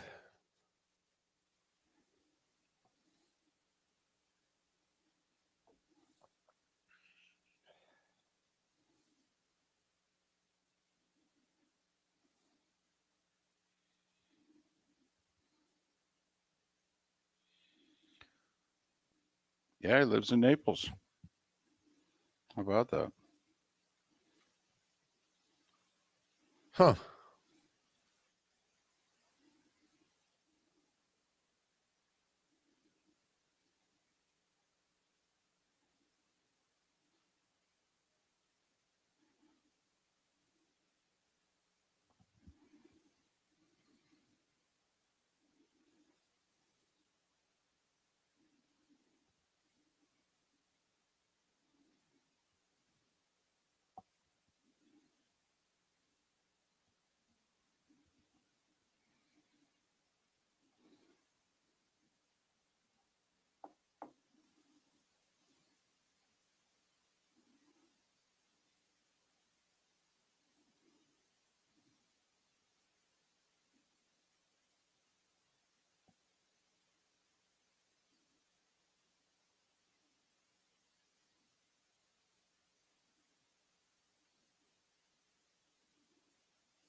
15 seconds.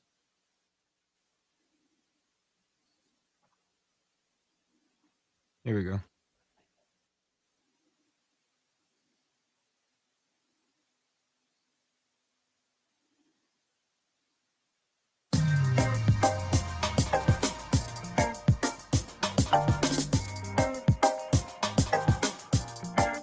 Welcome back to Miller and Moulton, only on the Florida Sports Network.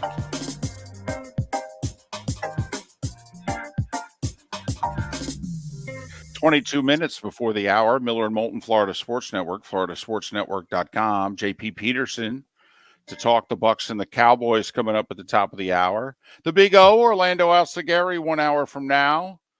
We'll put the Dolphins season to bed, so to speak, and look ahead to the future and where it is that he thinks they go from here and should go from here. Dolph fans, your thoughts. The text line, 210-21000 on yesterday. Big underdogs, going to get blown out. We're getting blown out. And then, oh, wow, had a chance to win. Except couldn't get plays off on time. Seems to be a recurring problem. Bucs fan, what are you thinking tonight? TB12 going to get it done one more time. Probably his last home game as a Buck, right? Nobody thinks he's coming back. This is it. Nobody thinks the Giants are running the table from this point forward. Right. Or that the Bucs, after beating the Cowboys, are going out west and beating the Niners. So this is it. For those of you that bought the 3 years worth of tickets, Mark, for Tom Brady as a Tampa Bay Buccaneer, this is probably it. Right? I believe it is. But will he go out a winner? Boy, so much tonight just in that scenario. Does Tom Brady go out a winner at home in Tampa?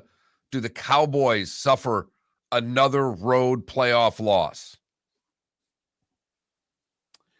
Also, for their 5 losses this year on grass, some people think that there's actually something to it, that the Cowboys' defense much better on turf. They're a speed defense. The pass rush not nearly as good on grass. Weather will not be a factor, though. Virtually no wind. There's been no rain. There's not going to be any rain.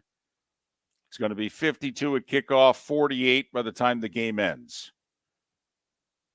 So basically a clear, no wind, 50-degree night. It's literally a perfect night. I mean, it's a little cold for us in Florida, but it's a perfect night for football. Well, once again, we are soft. Okay, it's either A, why we moved here, or B, one of the things that happened after moving here. It's something that happened to us after we moved here. Right. It's how soft are you? How long have you been here?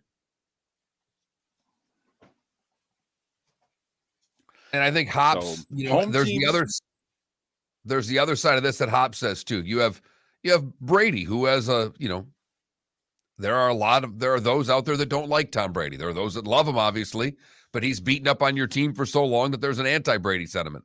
And then there's the Jarrah sentiment that unless you're a Cowboy fan, you've enjoyed watching the Cowboys self-destruct, do what they do with their heralded leader, Mr. Jarrah Jones. Well, there's a lot of pressure on Dak and the boys tonight. I mean, don't kid yourself. I mean, this is year 7 for Dak Prescott. I mean, come on now. Time to make a playoff run. Haven't won a road game. Hell, when's the last time the Cowboys won a playoff game? Niners beat them last year. They didn't make it in 2019. The Eagles won the division then. They didn't make it in 2020. They had a losing record. I mean, I think you got to go back to 2018. They beat Seattle at home in a wild card game. And they haven't won a playoff game in 4 years. They've got a much better roster than that over these last 4 years. I mean, come on. I mean, time to win. You're better than this team. I know you've lost to them each of the last 2 years, but come on, right now, be honest. Which roster would you take? Which roster would you take? I'd yeah. take the Dallas roster. But I don't think it's as one-sided as you do. I mean, most of this is because of how banged up the Tampa Bay offensive line is. I think, Dallas's defense is better, but it's not leaps and bounds better. Especially not on grass. The offensive weapons, pretty close. Oh, yeah, quarterback position, I'll take the guy in Tampa. Hot take. Let me ask you this. In the first matchup this year, the Bucs ran 60 plays. They ran the ball 33 times. Tom only threw it 27. They were very effective running the football. Now, they were not effective in the red zone. They settled for, all but one field goal. So, obviously, they would want to redo that again. But do you think, because, Mark, and the only part of the Fox broadcast of the Giants-Vikings game that really surprised me, Olsen seemed shocked that the game was in Daniel Jones's hands. And everybody apparently was.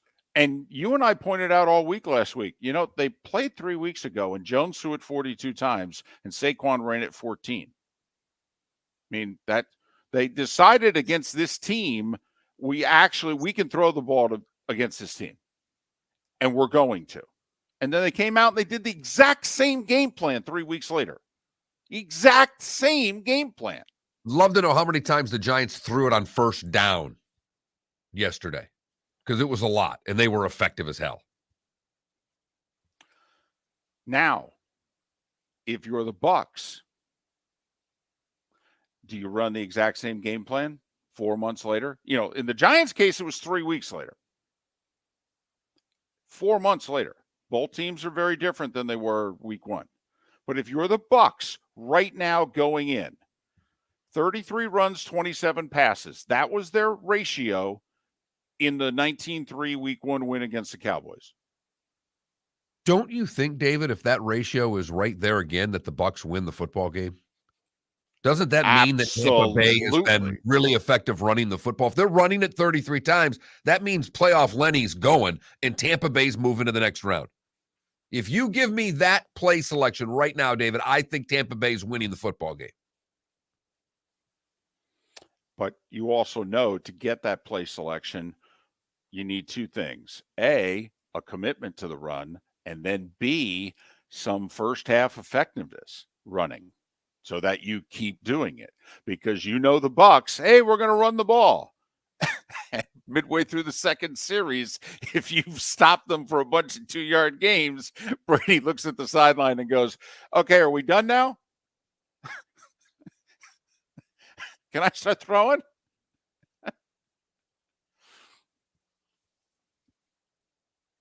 But if you get that scenario, that means a bunch of things are going right for Tampa. Like you said, David, they're not only committed to the run, they're running the ball a little bit effectively. What would that then do? We've talked about it all along. Tom Brady, maybe the best play-action passer of all time. If they're running the ball that effectively, that brings the play-action pass into the game. That brings Mike Evans deep into the game.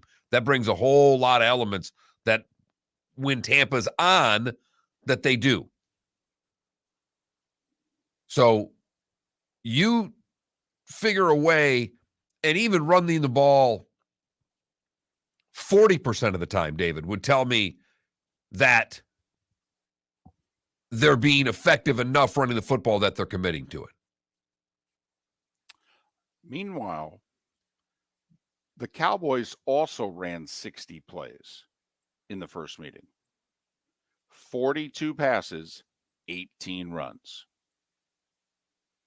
And this offensive coordinator and this quarterback, Mark, all right, can get pass happy. And Cowboy fans, obviously, going back to the triplets heyday, they're like, hey, come on, we got two tailbacks here. Can we, and a big offensive line. Can we run the ball a little bit? Kind of like running the ball a little bit. And so to me, it will be interesting. Which team, Mark, has a play ratio closer to week one? Now, you can look at that and go, well, the Bucs got up on them and, they were playing catch up. And They're kicking a bunch of field goals. I mean, it was a 1 or 2 score game for 2 hours. I mean, they could have run the ball more. But a lot's changed in 4 months. You know, Tony Pollard only carried the ball 6 times that game. He's a much bigger part of the offense now. But will be interesting to me, Mark. Cowboys were very pass happy early this year. They're like, we're not going to be able to run it against Vita Vea and the boys. And the Bucs, meanwhile, said, you know what? We're going to run the ball. How different is the game 4 months later? Tampa hopes not at all, for the record. Tampa would love, absolutely love to be able to have some success running the football. Do you think that they will? 21,000 is our text line, 21000. 21,000 if you've never texted the show before. The keyword is FSN Radio. Once you've done that, you're in. The texters have been at it all weekend long. Had to catch up with everybody sending their comments from the Jags game right on through last night's Bengals and Ravens game. Mark, it's just a 2-day trend. Okay, so I'm not going to go crazy. I maybe should ignore it. But I'm just going to say, Super Wild Card Weekend, underdogs against the spread, 4-1. Seahawks, the only dog that didn't cover. Think about it. Jaguars won outright. Giants won outright. Dolphins and Ravens covered. So dogs are 4-1 against the spread. Guess what? Home teams are 4-1 straight up. Giants, the only road team to win. Who's a home dog tonight, Mark? Dogs 4-1 against the number. Home teams 4-1 straight up. Who's a home dog? Be the Bucs. Right. So, I mean, if you think it's Super Wild Card Weekend's going to go a certain way based on the way it's gone so far, that would be your play. All right. Let me just ask one other play here quickly. Based on the quality of football that we watched over the weekend, are you going to lay off of Super Wild Card Weekend for a while, or are you going to continue to mock it? See, it's not a full-fledged mock. Okay? And it's pretty close. I said full-fledged mock. It's a mock. It's just not a full-fledged mock. Okay? And it's more a mock of the NFL putting the word super before Wild Card Weekend. First off, I'm surprised they did it just from a marketing standpoint. I mean, why would you use that word again? Okay, you know, the Super Bowl. You know, come up with a different word. I don't know, mega, something. Or here's a crazy idea. Just leave it Wild Card Weekend. But that's me. It's not super then. It is wild, though. Right. It is wild. Right. So, you know, go alliteration, you can go wacky. I don't know. You know, extra Wild Card Weekend. I don't know. So, yes, is it a mock? To some degree, absolutely. But it's not a mock of the teams and their level of play. It's me picking on the NFL going, really? You guys had to put super Wild Card Weekend wasn't enough. 30 million people watching all these games. That's not enough. You got to put super in front of it? Okay. All right. Fine. Interesting. One of the texts we got just said simply that means that Tampa has to stop the Dallas offense. I think the biggest hindrance in Dallas's offense is going to be Dallas. Dak's going to throw a pick tonight. Just a question of whether or not he throws two. Based on the last 7 games, he's throwing one.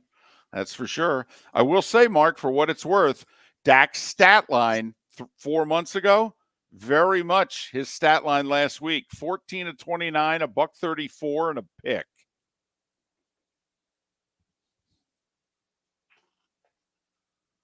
So I'm not as worried about Tampa's defense as I am about their offense. I don't know what your thoughts are, David, but I think Tampa can stop Dallas tonight. Well, I'll say this. I think they can make it so that Dak has to win the game. Now, Dak can beat them. When they played last year, Dak was magnificent in this game. He was awesome, in fact. And Dak's a streaky quarterback. And you don't think Dak's motivated? He's hearing all this garbage. And he knows how badly he's played.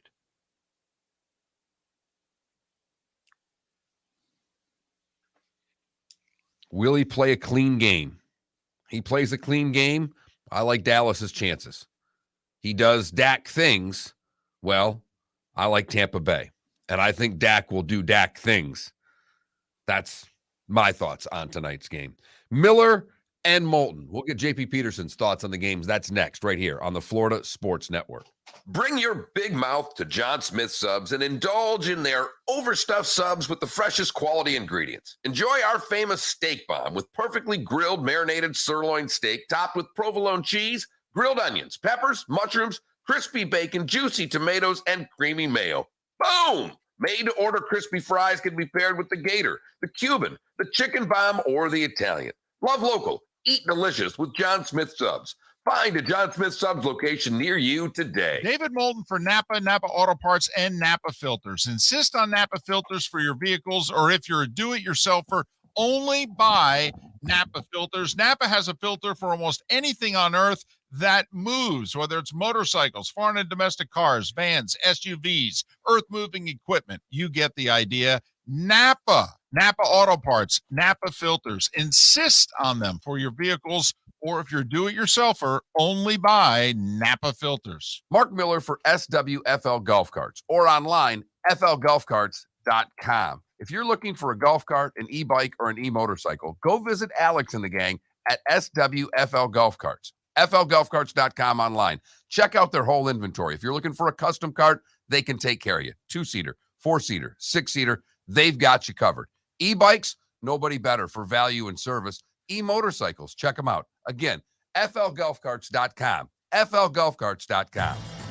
Miller and Moulton here for the Clutch Vodka Play of the Day. Mark, remember Nick Charles, Fred Hickman, the CNN Play of the Day? Yeah, CNN did a nightly sports show. That was a while ago. Yes, it was. Just work with me. Everyone liked the pod, the Play of the Day. So how about we have the Clutch Vodka Play of the Day?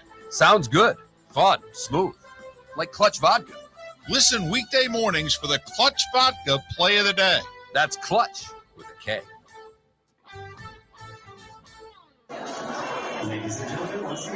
Yeah. Hi. Excuse me. Hey, the line starts back here. Ma'am, if your party's not here, you're going to have to go around and get it. If you had the opportunity to avoid all this, wouldn't you? Salt Life, making your trip to and from the airport seamless and stress-free. Salt Life is supported with the help of local partners like Zeffy's Tavern and Pizzeria at 41 and Wiggins Pass. Award-winning pizza with a cool rock and roll theme. Don't miss North Naples' newest sensation, Zeffy's Tavern and Pizzeria. When it's time to leave, book with the award-winning service for Naples Daily News Best of 2021. 250-mile radius, live 24 hours a day, 7 days a week. Serving a 250-mile radius of Southwest Florida over 15 airports. Salt Life Transportation, the official transportation of the Miller and Moulton Morning Show. Book now, 239-308-8686, or online at saltlifetransportation.com.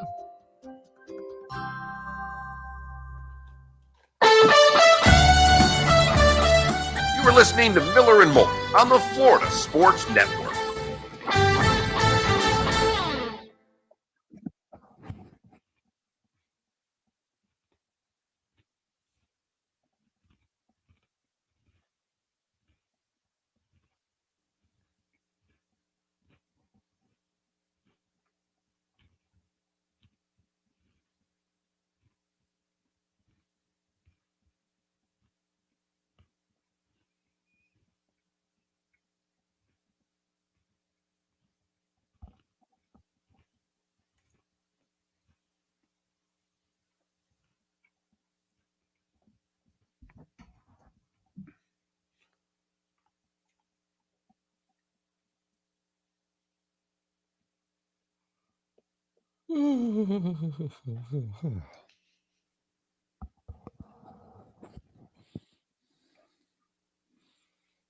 Well, they're all hungry, Oak Tree.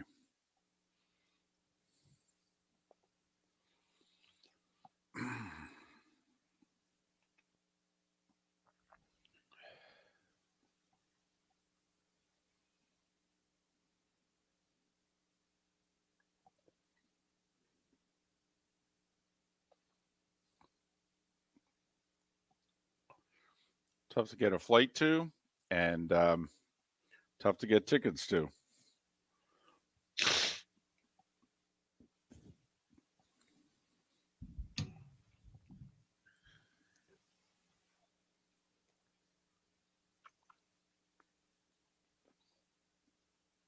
Apparently, they're redoing the airport. I did not go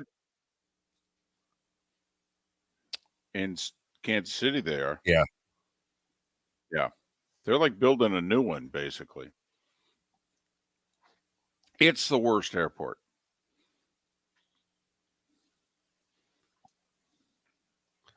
Is it worse than Jacksonville's? Yes. Oh, good. Not even close.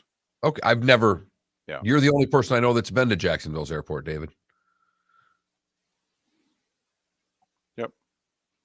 It's simple. It's, it's got a gate A and a gate C. They go in different directions. Delta's A and Delta C and American's A.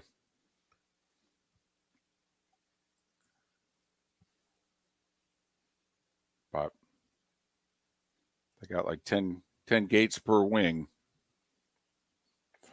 Bad golfer. I did not do a Duval. Didn't do it. Got a lot of negative feedback from going Duval on Friday. So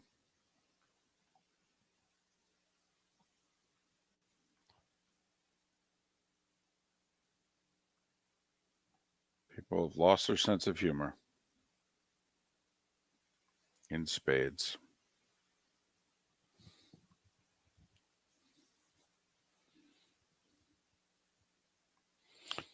Spitz, I like the airport. It's simple. It's easy. They just don't have a lot of direct flights. But, I mean, the Kansas City airport's horrendous.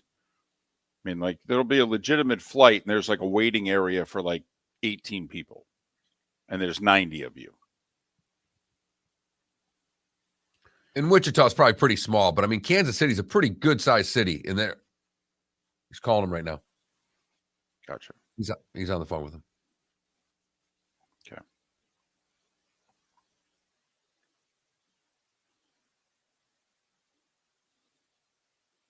Yeah, Adam, we're talking about, a major league town. It's got a major league franchise of some kind.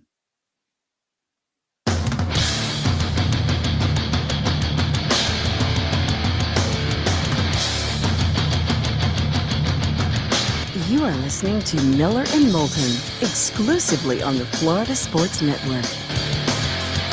And now, here's Mark Miller and David Moulton. Miller and Moulton, the Florida Sports Network, floridasportsnetwork.com. Thanks so much for being with us. Orlando Alzugaray to put the Dolphins season to bed coming up in about 35 minutes' time. Will we be putting the Bucs season to bed tomorrow? JP Peterson, host of the JP Peterson Show on fanstreamsports.com, fanstreamsports.com. Follow JP on Twitter at fanstreamjp, fanstreamjp. JP, it's David and Mark. How the heck are you? What's up, boys? Always great to be on Miller and Moulton. I am well, and cannot wait for this primetime matchup. Tom Brady, the star of the Cowboys, should get some pretty good ratings, I'm thinking, to finish up Super. Yep, Super Wildcard Weekend comes to an end. It's been great so far. What is the one thing the Bucs have to do tonight in your estimation, JP? Oh, this is going to be a very, very incredibly obvious answer here. Protect Tom Brady. It's all it comes down to. Protect Tom Brady.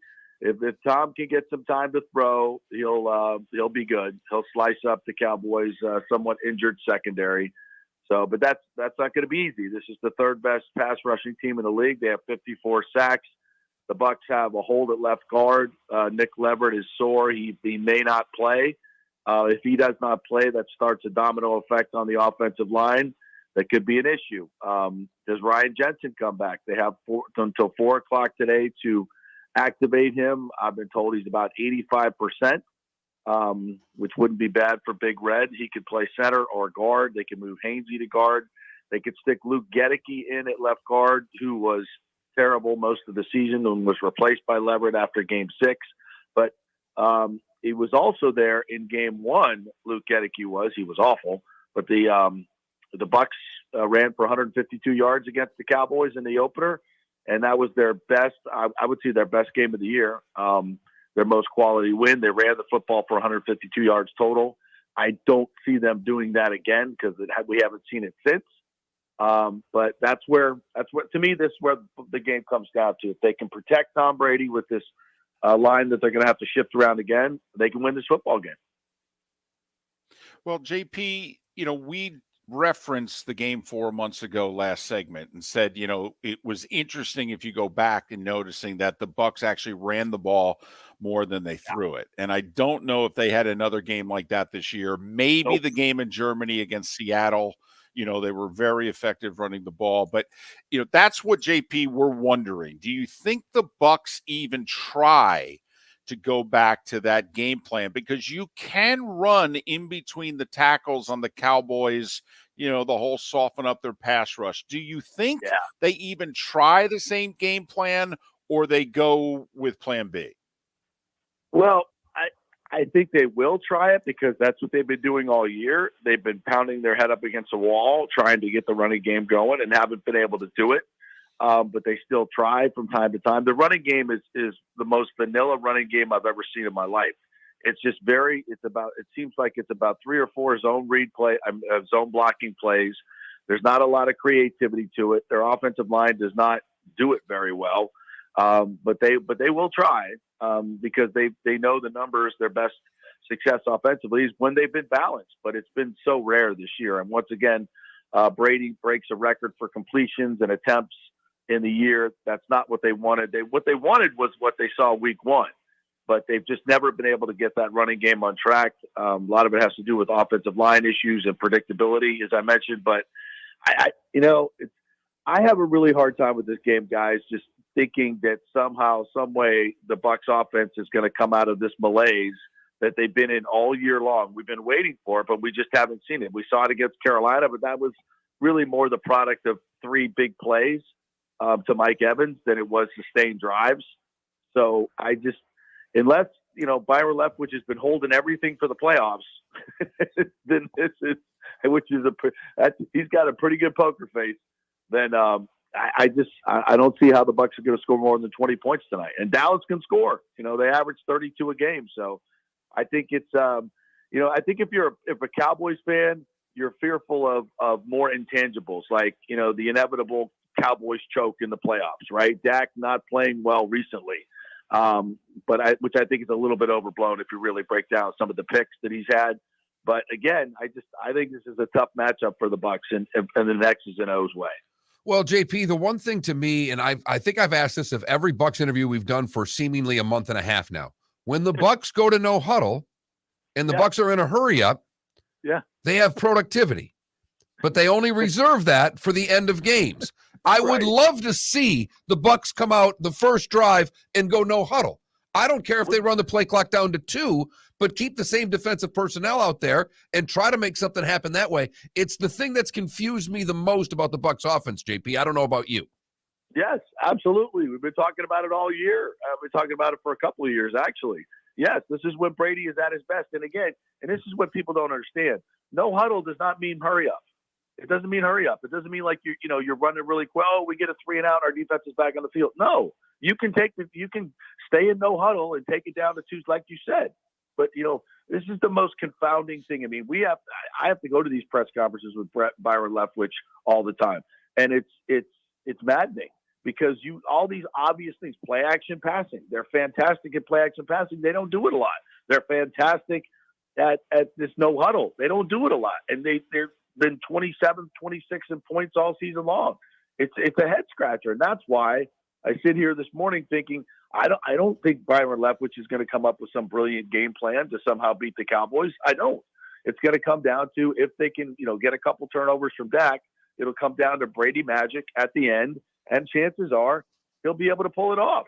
But again, is that a great strategy? Is that what you're really hoping for? If you're the Bucs, that's your game plan. I guess so. It's confusing. He's JP Peterson, host of the JP Peterson Show, fanstreamsports.com, fanstreamsports.com, and follow JP on Twitter at fanstreamjp, fanstreamjp. Well, barring the Bucs winning 2 playoff games and the Giants going into Philly and beating the Eagles and the Bucs hosting the Giants in the NFC title game, this is Tampa's last home game. JP, right. Do you believe this is Tom's last game at Ray J as a Buck? You know, I've gone back and forth on this a lot, and I still think a few dominoes have to fall. But my gut feeling is, yes, it is his last game here. And there's a lot that goes into it. I think the Dolphin situation is very interesting for him, obviously, with his kids now in Miami and Tua's issues. I know Mike McDaniel said yesterday that he expects Tua to be his quarterback next year. We'll see. Obviously, Stephen Ross's affinity with Tom Brady is evident by their tampering with him, and I just see this has been a struggle for Brady all year long. And I just don't know if he wants to come back for this again. Obviously, it's been somewhat injury related with Ryan Jensen, who will probably be back next year. Will definitely be back next year. So I think there's still some dominoes to have to fall. And I mean, if he makes a run here, if they, go deep into the playoffs, I think that really solidifies him coming back. If they go out and get trounced tonight, which could happen, I think that leaves a sour taste in his mouth about this whole thing. So I think tonight is a huge game. It really will tell the narrative of the entire season, right? I mean, they're 8-9. It's been uneven. But just win one playoff game, beat the Cowboys at home, and then, if they have to go to, going to play the 49ers again, oh, my God, what a bloodletting that was the first time. So I don't know. It's just I wish I had an answer for you, Dave. I've had a really good feel for what Brady's going to do the last couple of years, but right now I think it's very much up in the air. What about for Bowles? I mean, this has not been a great year, and Tampa doesn't normally go one and done, but is Bowles in any trouble in your estimation if that worst case scenario you talked about happens?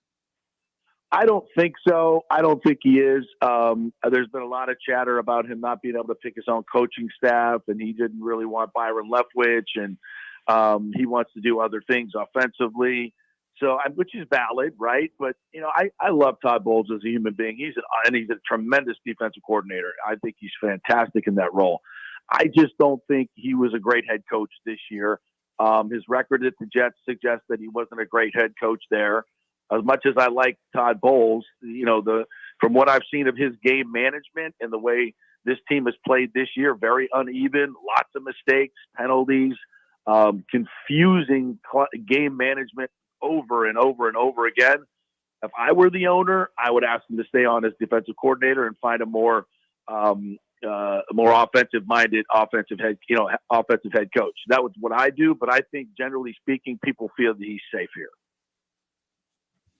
JP, I think Jensen's playing tonight, and I think they may even move Hainsey to guard. He played it in college. All right, the tackles are healthy enough to play. This could be the best offensive line they've put on the field since very early in the season, maybe even all season since Jensen hasn't played. Let's just say I'm right, and they get a good performance. Not a great, but they get a pretty good to good performance from the offensive line. You like their chances? I do, absolutely. And I think you're right. I think that is going to be their alignment tonight because Leverett did not practice on Friday. I think that could be their alignment tonight. And I worry about Ryan Jensen going, 65, 70 snaps. I mean, I don't know how the hell you do that. If he's able to do that in a game like this against that Cowboys defensive front, man, that's one of those moments where you really remember you can enshrine an offensive lineman right there. So it's going to be tough. That's a tough order there.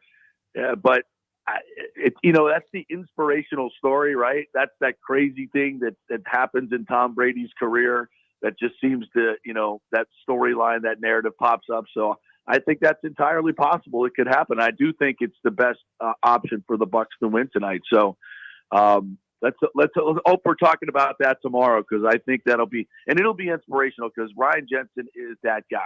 When he's out there, even on the sidelines, when he's in meeting rooms, he just brings a different energy to this offensive line that they have been missing all year long, and that translates to the entire offense. So I think if Big Red runs out there tonight, it's going to be it's definitely going to be something that puts a little pep in the step of all these Buccaneers, no question about it. He's JP Peterson, host of the JP Peterson Show. Listen to it weekdays, fanstreamsports.com, fanstreamsports.com, and make sure you follow JP on Twitter if you're not already. FanstreamJP, FanstreamJP. JP, have a great show. See you at the park tonight. Thanks, boys. We'll see you there. It's going to be awesome. Thanks. JP Peterson. Bucs hosting the Cowboys. 2.5-point dogs are Tampa at home.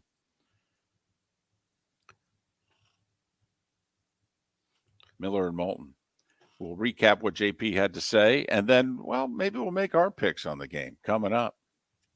David Moulton for Napa Auto Parts, and Napa Filters. Insist on Napa filters for your vehicles, or if you're a do-it-yourselfer, only buy Napa filters. Napa has a filter for almost anything on earth that moves, whether it's motorcycles, foreign and domestic cars, vans, SUVs, earth-moving equipment. You get the idea. Napa Auto Parts, Napa Filters. Insist on them for your vehicles, or if you're a do-it-yourselfer, only buy Napa Filters. Mark Miller for SWFL Golf Carts, or online, flgolfcarts.com. If you're looking for a golf cart, an e-bike, or an e-motorcycle, go visit Alex and the gang at SWFL Golf Carts. flgolfcarts.com online.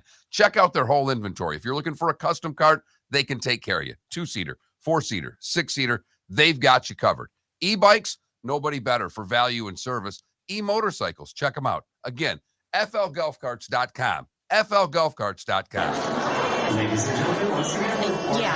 Hi. Excuse me. Hey, the line starts back here. Ma'am, if your party's not here, you're going to have to go around and get it. If you had the opportunity to avoid all this, wouldn't you? Salt Life, making your trip to and from the airport seamless and stress-free. Salt Life is supported with the help of local partners like Zeffy's Tavern and Pizzeria at 41 and Wiggins Pass. Award-winning pizza with a cool rock and roll theme. Don't miss North Naples' newest sensation, Zeffy's Tavern and Pizzeria. When it's time to leave, book with the award-winning service for Naples Daily News Best of 2021. 250-mile radius, live 24 hours a day, 7 days a week. Serving a 250-mile radius of Southwest Florida over 15 airports. Salt Life Transportation, the official transportation of the Miller and Moulton Morning Show. Book now, 239-308-8686, or online at saltlifetransportation.com.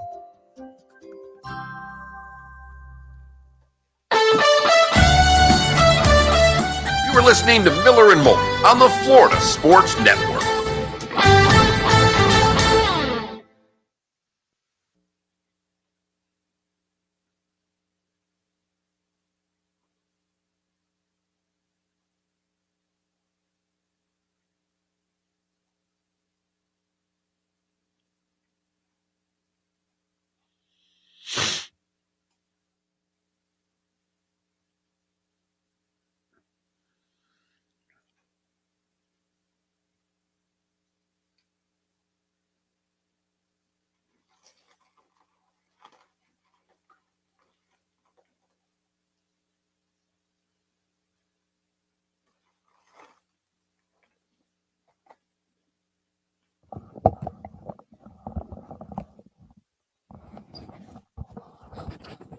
No, Rhino. No, different JP.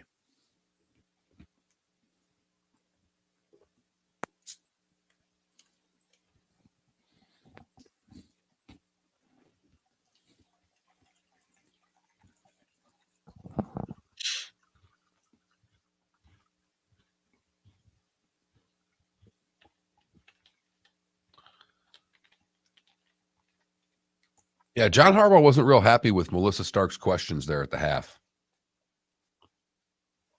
No. Was it at the half or in between the first and second quarter? Or between the first and second, I mean. I'm sorry.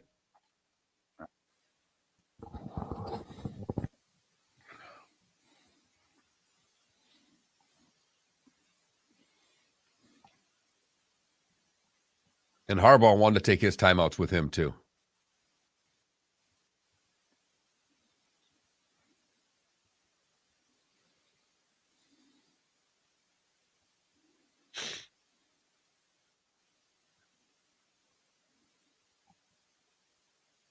Al Michaels called criticism of his and Dungy's broadcast internet compost. What's that? Al Michaels called criticism of his and Dungy's broadcast, quote, internet compost.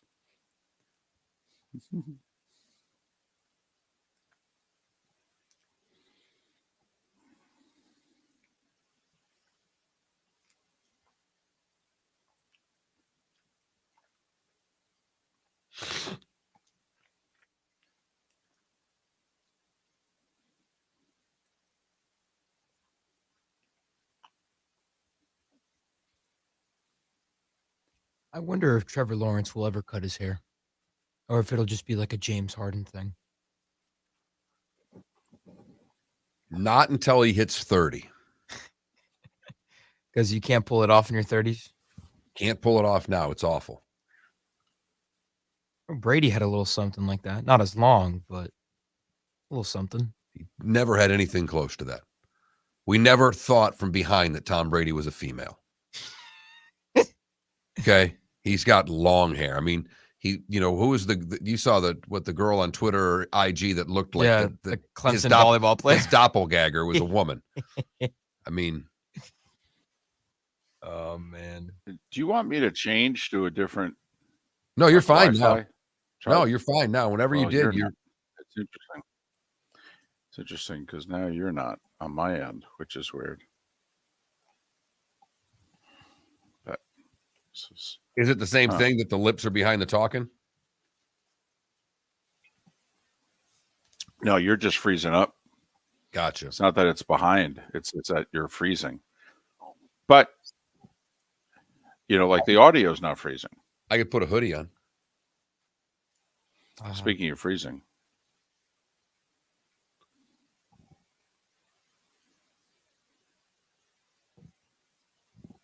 Will it be windy in Tampa tonight? No. Just cold. If you consider 52, 50 cold. I consider it frigid. That's not bad.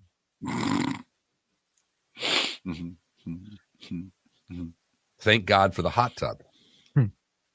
30 seconds. I did like the pool shot that NBC had during the Jags-Chargers game. I did like that. Here we go. I think everyone was asking, is the water heated?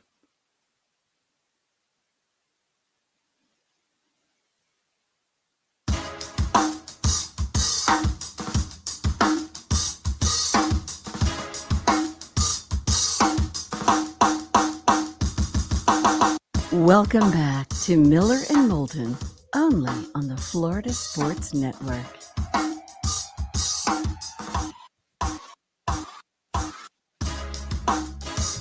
"21 minutes past the hour. Miller and Moulton, Florida Sports Network, floridasportsnetwork.com. Orlando Alzugaray to talk Dolphins yesterday and tomorrow. Where is it they go from here? The Big O, Orlando Alzugaray. Nobody covers South Florida sports better. He'll join us in roughly 15 minutes' time. I'm in Tampa. Monday Night Football tonight. It's on a whole bunch of networks, including ABC. Tampa Bay hosting Dallas in a 4-5 game. The Super Bowl champion played in this game a year ago. Rams were the 4, hosting the Cardinals 5. But don't think anybody thinks either the Bucs, Cowboys, or Jags, who are still alive, are going to win the Super Bowl. But who knows? Who knows? Your thoughts on what J.P. Peterson had to say last segment, Mark, in which for a guy who's a big Tampa sports guy, he kind of sounded like he's picking the Cowboys. He definitely sounded like a guy who's picking the Cowboys unless everything goes right for the Buccaneers. And what he did talk about more than anything was protection. And, to your point, David, this could be the best offensive line that Tampa Bay's put on the field this year. Well, because I think Jensen's playing. I mean, he's not been activated yet. And as JP mentioned, they've got 7.5 hours. They've got till 4 o'clock to activate him. But he practiced, I think, all but one practice in leading up to this game. And if he's 80%, well, that's better than they've been getting at center. And they have a hole at left guard, and they can move Haney, the center, to left guard. And that's better than the backup guards they have on the roster. Both tackles are healthy enough to play. I mean, Mark, it's the playoffs. You and I are hockey guys. I think Jensen is a hockey guy, if you know what I mean, in shoulder pads and a helmet. I really expect him to play. If he's at 80%, if what JP said is correct, that he's at 80, 85%, David, not joking here, I'd fall over if he didn't play. And I'm not being flippant. This isn't radio shtick. But if someone tells me that an NFL player is 80, 85% ready for a playoff game, well, then they're playing. I mean, it's why we spent so much time yesterday talking on all the national broadcasts of Lamar not playing. Now, in Lamar's case, though, by the way, we haven't talked about this today. Not only did he take to social media to explain his injury, now he did that on Friday. That we did talk about. Lamar didn't travel with the team. Right. He was not on the sidelines for the game yesterday. And that has caused people to say that these two are headed for divorce, that the Ravens will tag him and he'll sign it because it's a lot of money, but that the Ravens are going to move him. I mean, that was weird, him not being there. And people might be like, well, what does it matter? It was kind of like when Urban Meyer didn't fly home with the team. Okay. And some people were like, well, I mean, does it really matter? They got the next couple of days off. Yeah, it does.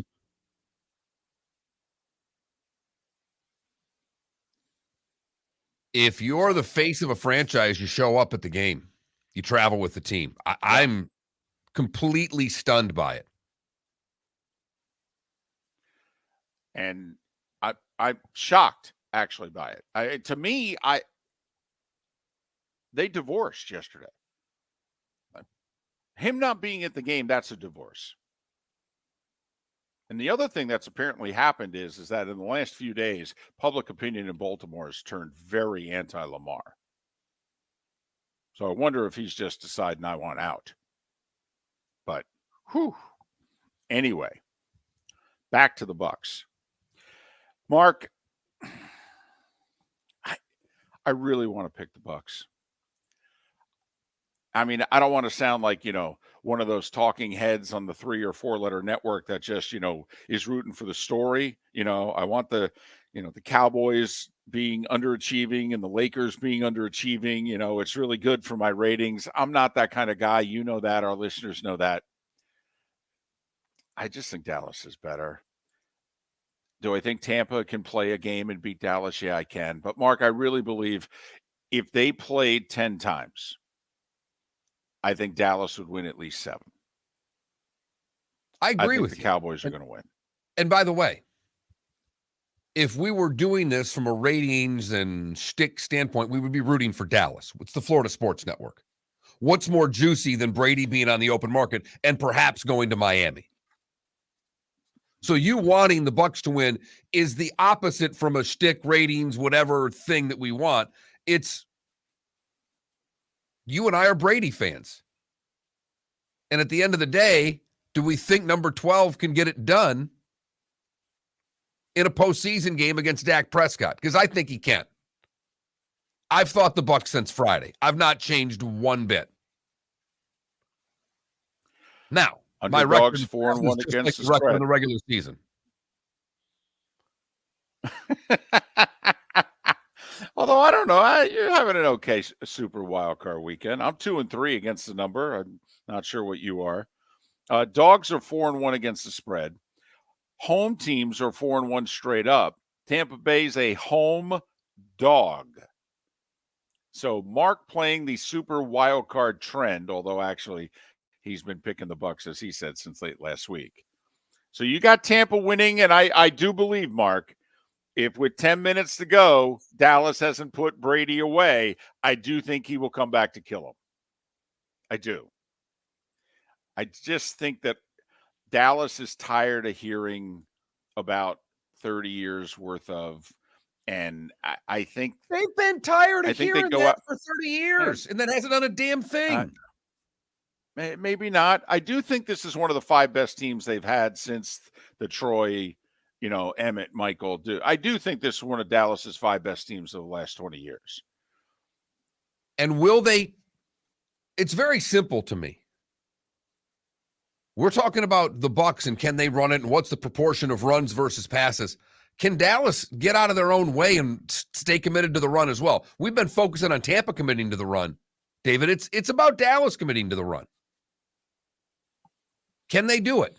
There's a lot of people here, Mark, from the Dallas' standpoint.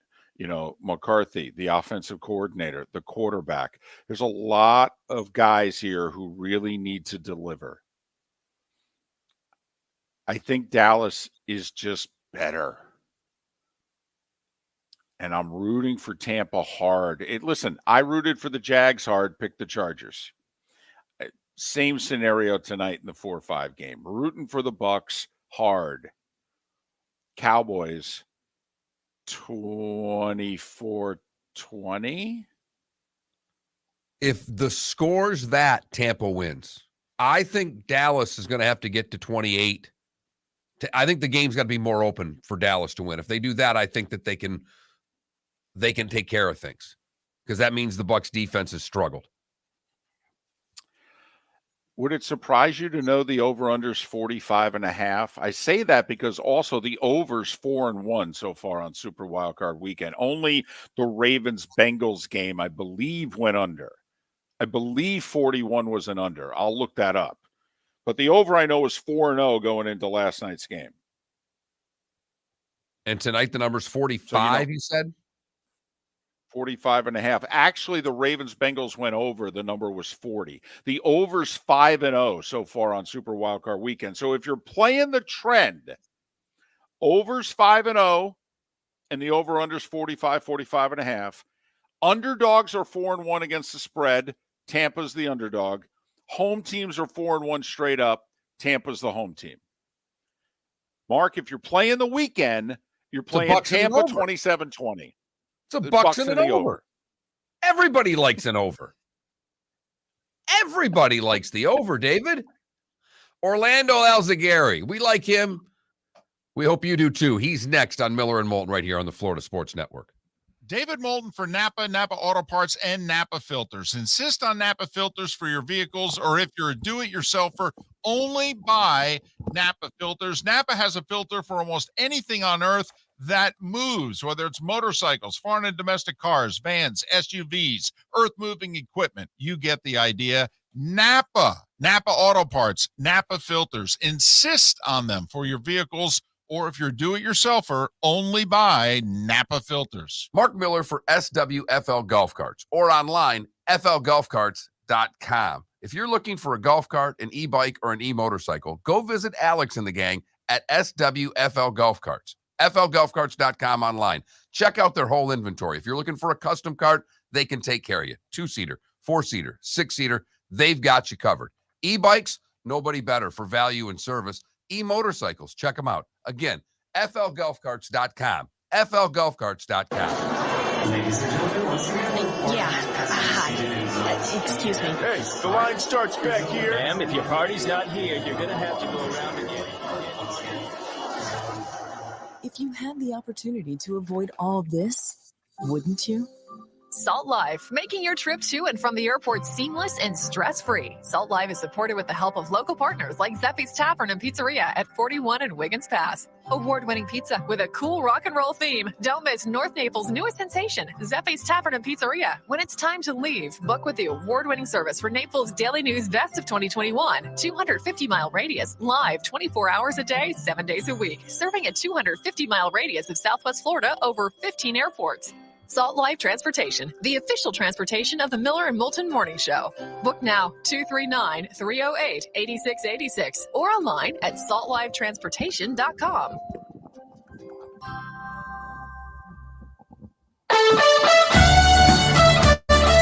You were listening to Miller and Moulton on the Florida Sports Network.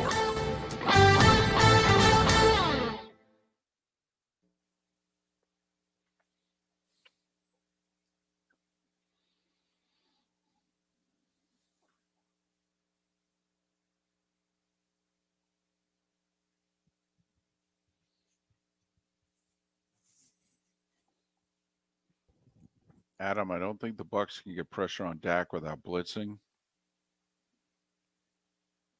And I don't know if that's the way you want to go.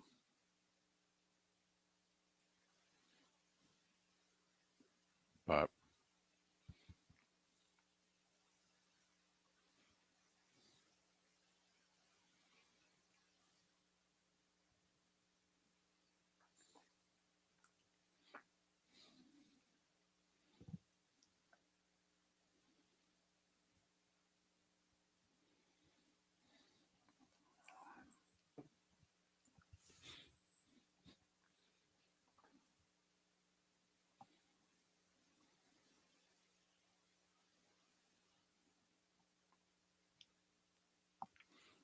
yeah, 1-4, I believe the Cowboys are on grass.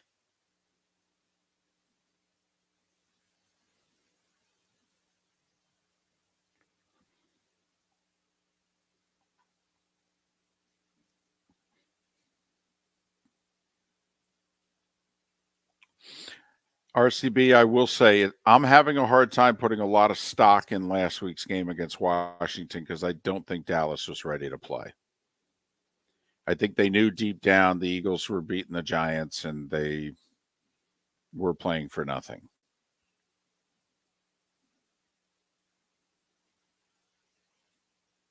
And clearly they'll be ready to play tonight.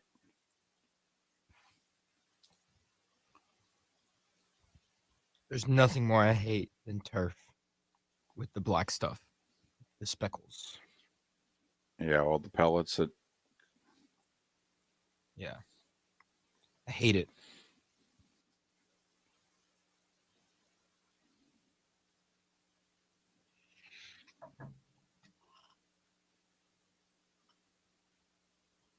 And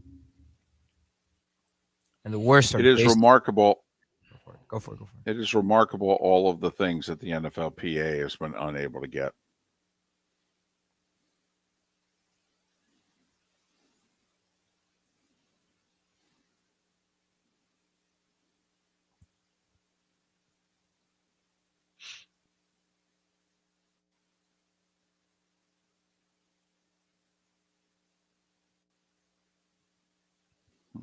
Mm-hmm.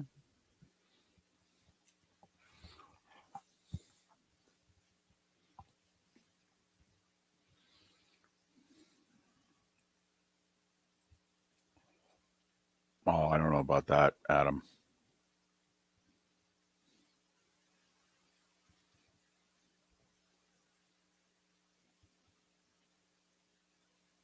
I would think Arizona has a pretty damn good grass field since it's new every time they play on it, basically.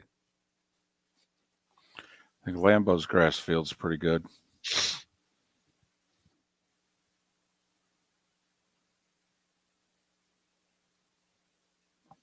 I agree with that, RCB.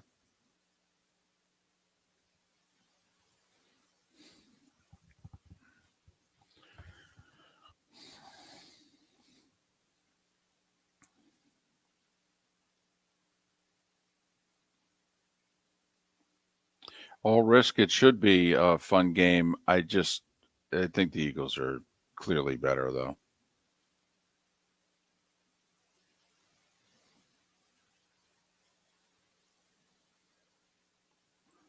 But Hurts being injured, Lane Johnson being injured.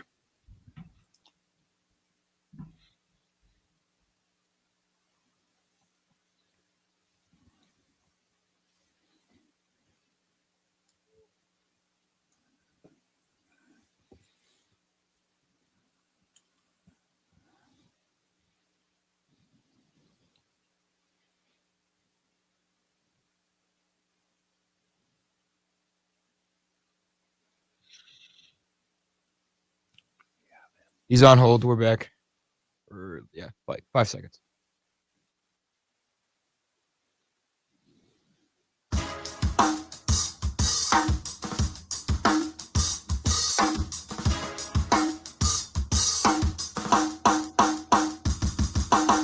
Welcome back to Miller and Moulton, only on the Florida Sports Network. 22 minutes until we're done in Lake City and surrounding areas. Tampa, St. Pete, Port Charlotte to Venice. The bonus hour awaits at the top of the hour in the 239. Miller and Moulton, the Florida Sports Network, floridasportsnetwork.com. No one covers the South Florida sports scene better than Orlando Alzugaray, who took his radio show and turned it into the Big O Radio Show podcast. Big O Radio Show podcast. Follow him on Twitter at Big O Show. Big O Show. Many exclusive guests only to the Big O Radio Show podcast. That's part of what Orlando Alzugaray brings to the table. Big O, David and Mark, thanks for spending some time with us as you prep for your show. How are you? Thank you. And we're live every day on YouTube at 10 a.m. at Big O Radio Show. So please come on over, join us, and subscribe there at on YouTube, because that's where it's at every day, live every day. All right, Orlando, just underhanded. Where are you right now with yesterday's Dolphins game? So many different directions to go in. The delay of games, the timeouts that were called. Just your overall thoughts on yesterday's game. Well, listen, I've been very critical of McDaniel's in-game decisions, and he's a disaster. He's got to improve. He's a little hard-headed. You left a weapon like Gesicki on the sideline the entire season, and you know if you're a great offensive coordinator, then you adjust, and you made it look like it was a square peg in a round hole when it's a weapon that you need to use. When you're gouging the Bills 3 weeks ago for 7 yards a carry, and 3rd and 1 and 3rd and 2 and 3rd and 3 come up, you go passing, and instead of you're dominating and keep using the run. Sometimes you got to keep it simple, stupid, and just keep it, stay with the kiss. And McDaniel has a tendency, because he's very smart, to outsmart himself. And yesterday, that whole 4th down thing, the challenges all year, he didn't win one till the 18th week of the season. So this is all coming from what a rookie coach is. And so there's a lot of great things that happen this year. I'm not going to allow as I tell my listeners, the FUD, the fear, uncertainty, and doubt that a lot of in the media will be putting, because they've got to fill 24 hours and they've got to put the sensationalism behind it. This is the best the Dolphins have been in a position in a long, long, long time. This guy knows offense. He just needs to grow and make better decisions during game day, because that's really his problem. The plan is fine. The play designs are great. He's maximizing, the quarterback position. No matter who the hell it is that plays quarterback, will play the best that they've played. The offensive line has given them more time to pass than they did the last couple of years, and run blocking is actually getting better. But they had a ton of bad luck this year. They had everything that could possibly go bad with them, with all the injuries that they had. Put it this way, they were so injury riddled with their 7th round pick. They were on the verge. If it wasn't for the coaching on the sidelines, they might have won that game, yesterday. 3 weeks ago, they should have won that game. Tyreek and Trent Sherfield dropped touchdowns on the same drive. Again, Mike McDaniel puts Braylon Sanders, a young guy, in a position that he wasn't ready. Tua threw a beautiful pass down the middle of the field. Sanders stops. Instead of continuing, if he does, it's a touchdown. McDaniel goes for a 2-point conversion early in the 3rd quarter when you didn't have to. Take the point. You're on the road. Your offense is dominating. You're moving the ball. There are a lot of really stupid mistakes that were made in that Buffalo game. And so these are things that he's got to sharpen up. In the Green Bay game, you're gouging them 9 yards a carry. Here comes 3rd and 3, and you go again and you get cute. And sometimes you don't have to get cute. If you're punching somebody in the mouth, well, then that means you're dominating them. We'll keep punching them in the mouth.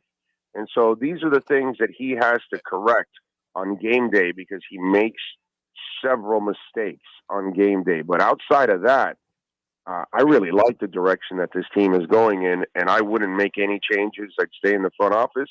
I'd stay with the same head coach, and I certainly would stay with Tua Tagovailoa. So you believe that McDaniel, like a player, okay, that he will grow into this? Like you look at him as a head coach as kind of like a young quarterback. He's developing. Think about this. He sucks on the sidelines, and look at the 3 games against the Bills. You should have won all 3. Okay? Please, Dolphin fan, tell me when you felt that last couple of years, because all you ever did were you were dominated by Buffalo. And the Bills on the other side, no, holy crap, this team is right there. And they were injury-riddled yesterday and playing with their 3rd quarterback. And so to me, I really like the direction they're going in, and I think he can improve. This isn't Cam Cameron. This isn't Adam Gase. This isn't Brian Flores that can't find an offensive staff if his life depended on it. This isn't Joe Philbin, who's just clueless about what's going on and can't get along with players. This guy gets along with the players. They play hard for him. They like him. I like everything about what's going on with Mike McDaniel except game day. That's the part that he's got to tweak, and that's the part he's never been in charge of. Also, everything else he's kind of been a part of, but that's all behind the scenes in the preparations. It's a matter of putting the party together and making sure the party goes right, and the DJ's jamming, and the food is fresh, and you're changing, the liquor and making sure that everything is cold, and you got to make sure the party's going right. And right now, his party's kind of a bit of a disaster. It's a little bit unorganized, or they ran out of vodka right now. They don't have enough busboys. They're kind of struggling right now on the day of the party. They had everything planned, but COVID hit and delivery didn't get there, and so that's the kind of stuff that's going on with McDaniel. So he's got to be able to fix that, and I think that's just a matter of organization and streamlining. And I think you can fix those kind of things. But what you can't find are people like this that actually understand offenses at this level. And I just think that this is the kind of guy that you keep overall. So should he be calling plays going forward? I mean, yesterday they had a rough day, and it was that Skylar Thompson just not being able to get the play in time, being a 3rd-string guy. Is that McDaniel's a combination of both? No. Listen, this is what I would do. I give him 1 more year. If we're having this conversation, then he's going to need somebody else. Now, there's a report the Jets want to talk to Darrell Bevell about their offensive coordinator position, because remember, he's the QB coach, passing game coordinator, not the offensive coordinator, because McDaniel makes the calls. So this would be a huge loss for him, because Tua needs a real quarterbacks coach next to him. That's something that he didn't really have the last couple of years. He had some guy that coached him in the 7-on-7s in high school. That's how, that's what Brian Flores thought would be.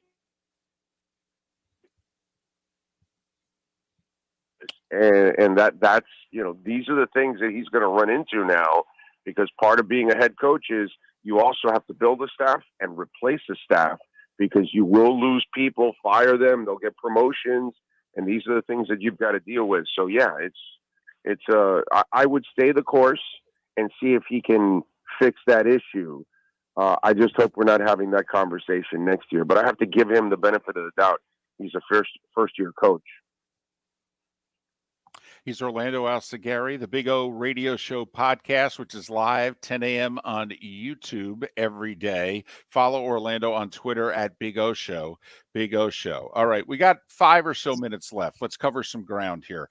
Guys, whether they played or they were injured and they weren't in uniform, guys you think we've seen for the last time with the Dolphins, go. Byron Jones is gone. Mike Gesicki is gone.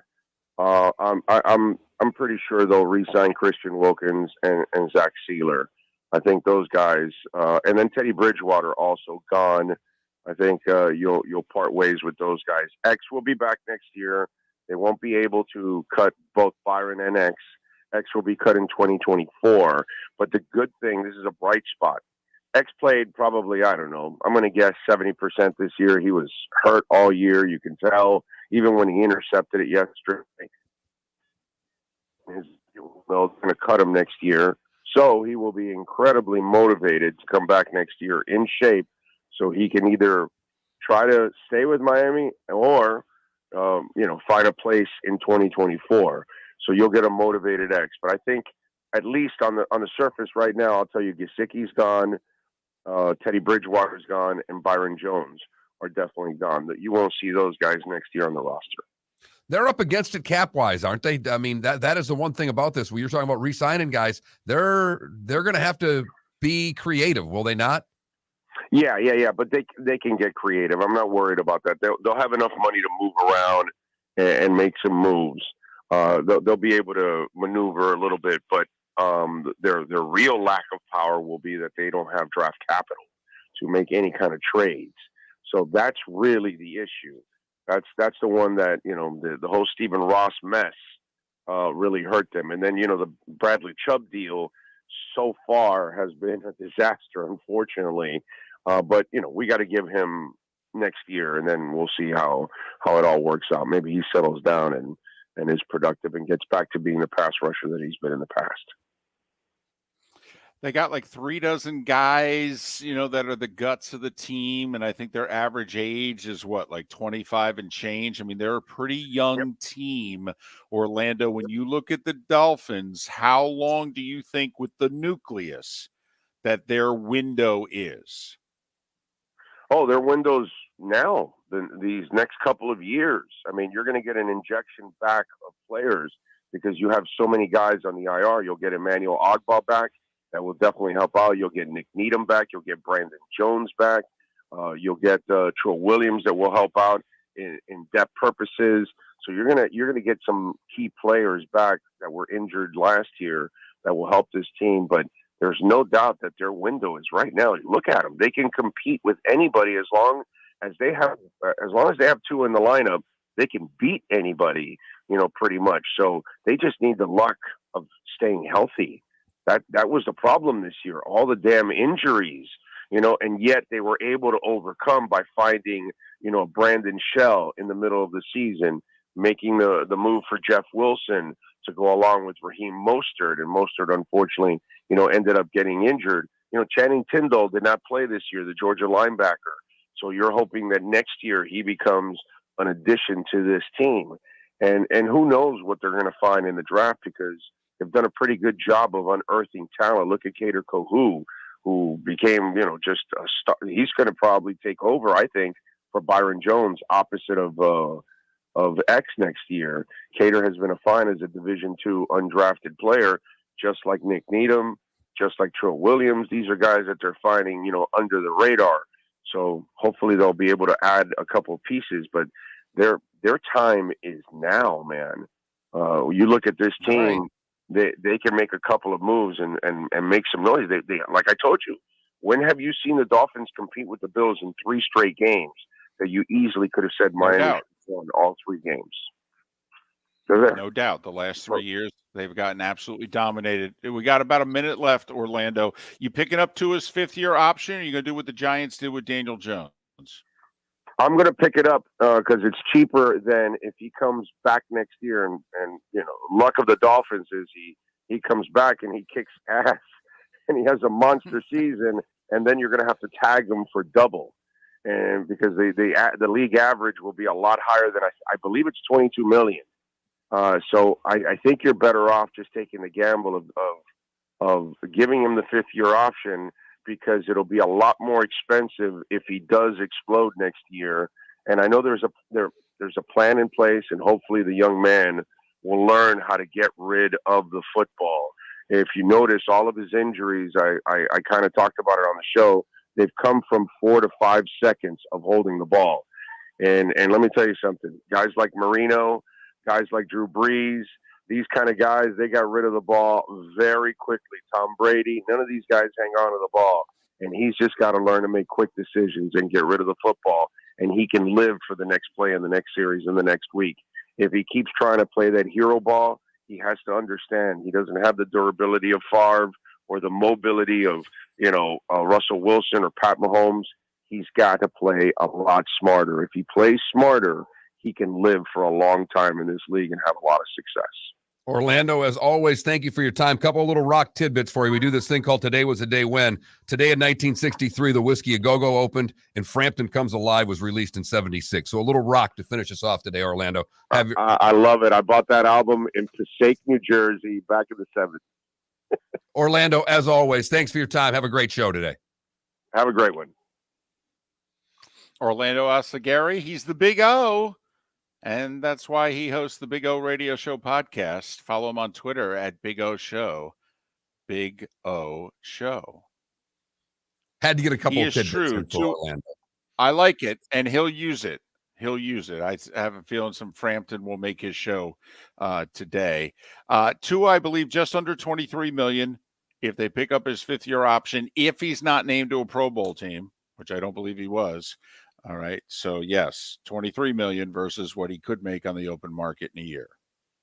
David Moulton for Napa Auto Parts, and Napa Filters. Insist on Napa filters for your vehicles, or if you're a do-it-yourselfer, only buy Napa filters. Napa has a filter for almost anything on earth that moves, whether it's motorcycles, foreign and domestic cars, vans, SUVs, earth-moving equipment. You get the idea. Napa Auto Parts, Napa filters. Insist on them for your vehicles, or if you're do-it-yourselfer, only buy Napa filters. Mark Miller for SWFL Golf Carts, or online, flgolfcarts.com. If you're looking for a golf cart, an e-bike, or an e-motorcycle, go visit Alex and the gang at SWFL Golf Carts. flgolfcarts.com online. Check out their whole inventory. If you're looking for a custom cart, they can take care of you. 2-seater, 4-seater, 6-seater, they've got you covered.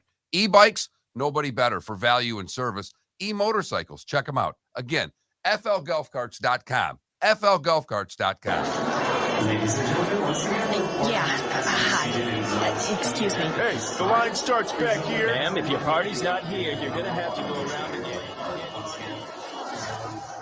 If you had the opportunity to avoid all this, wouldn't you?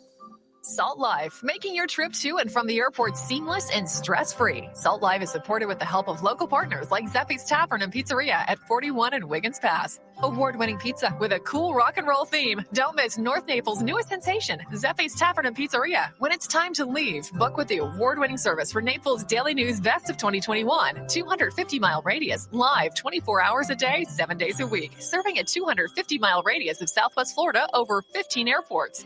Salt Life Transportation, the official transportation of the Miller and Moulton Morning Show. Book now, 239-308-8686, or online at saltlifetransportation.com. Golfers, are you bored of the same old driving range warm-up routine that's not getting you the results that you want on the course? Power up your golf swing by adding resistance bands to your range sessions with the Orange Whip Golf's Power Strap Kit, featuring band attachments to your feet and hips. Power Strap resistance training will boost club head speed, increase power, improve flexibility, all with just a few swings. Buy a Power Strap kit today. Go to orangewhipgolf.com and use code Miller10 to receive an additional 10% off the already great price of $119. Mark Miller for SWFL Golf Carts, or online, flgolfcarts.com. If you're looking for a golf cart, an e-bike, or an e-motorcycle, go visit Alex and the gang at SWFL Golf Carts. flgolfcarts.com online. Check out their whole inventory. If you're looking for a custom cart, they can take care of you. 2-seater, 4-seater, 6-seater, they've got you covered. E-bikes, nobody better for value and service. E-motorcycles, check them out. Again, flgolfcarts.com. flgolfcarts.com. You were listening to Miller and Moulton on the Florida Sports Network.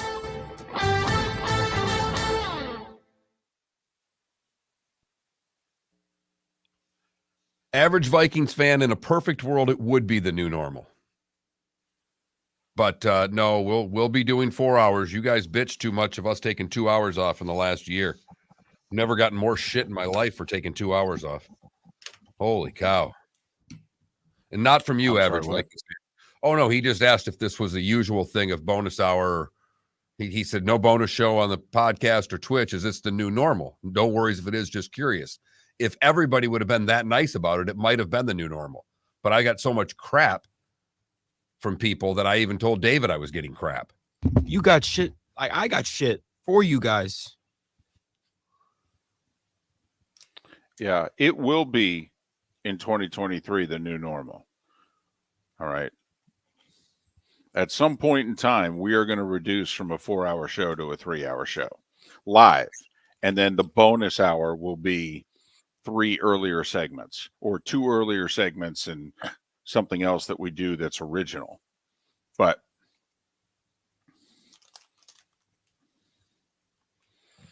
all of the things that we were promised to do this bonus hour, not one effing thing has happened. So that's life in the big city, folks.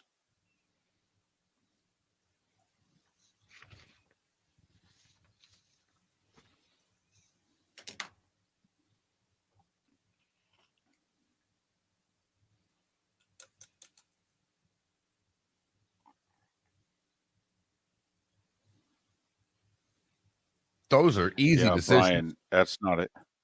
That's not even, it's not like it's a Kelly Cup final.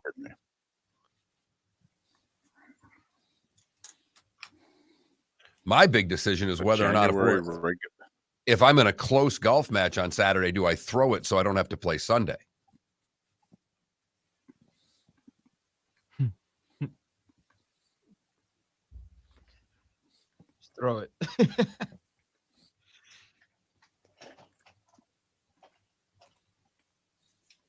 It would just mean watching the games on a tape delay basis on Sunday. I wouldn't be able to start watching until about 5, and they start at 3 on Sunday, right, David?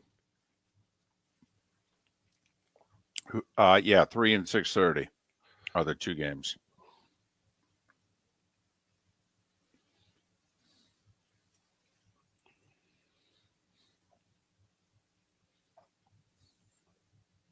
Did I tell you the mistake that I made, David?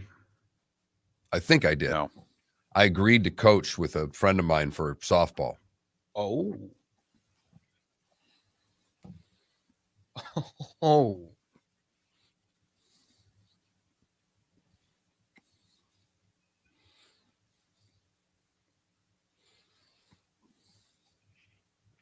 Can't wait to hear stories that season. You won't. There won't be any stories for me. All I'll do is play catch with the girls.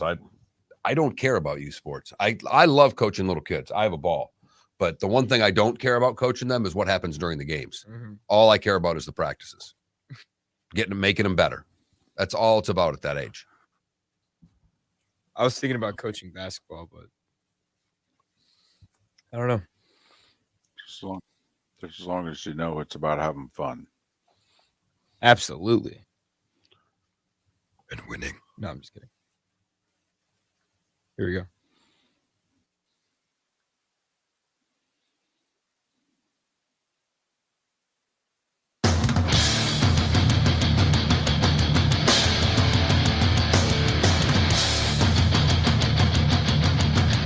You are listening to Miller and Moulton, exclusively on the Florida Sports Network. And now, here's Mark Miller and David Moulton. It is the bonus hour of Miller and Moulton here on the Florida Sports Network, floridasportsnetwork.com on this Martin Luther King Jr. holiday. Thanks so much for being with us. Hope your weekend has gone well so far. Mark, I have not asked you, by the way. We spent a little bit of time on this on Friday. Your wife is at a business conference, and you're in charge. You're Al Haig, as you said. Yes, I'm in charge. About a week. Right. Right. And I'm just curious, I mean, we've gone through 3 nights, long weekend. You got a holiday today, so no school, right? Of course not. Why would they go to school, David? Right. Well, I know, and they only started going back to school last week. So I'm just curious, how's it going? By the way, just quickly, here in Lee County, if you're a student of the public schools, you will go to school on one Monday this month. One Monday, the entire month. That's insane. Hold on a second. Hold on. We got 2 more Mondays. They're off one of the 2? Oh, I'm sorry. I guess they do go 2. Yeah, the 31st is a Monday, isn't it? Or the 30th is a Monday. Yeah, I'm sorry. They go 2 of 5. I apologize. 2 of 5 Mondays. 40% of the Mondays. My bad.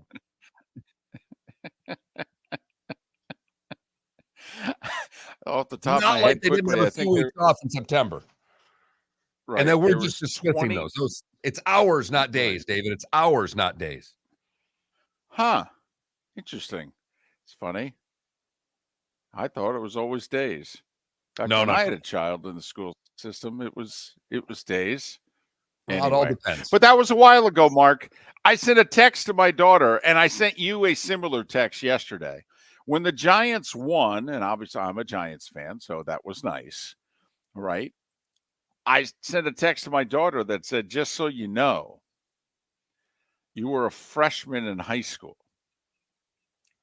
the last time that your father's football team won a playoff game. All right? You were 14.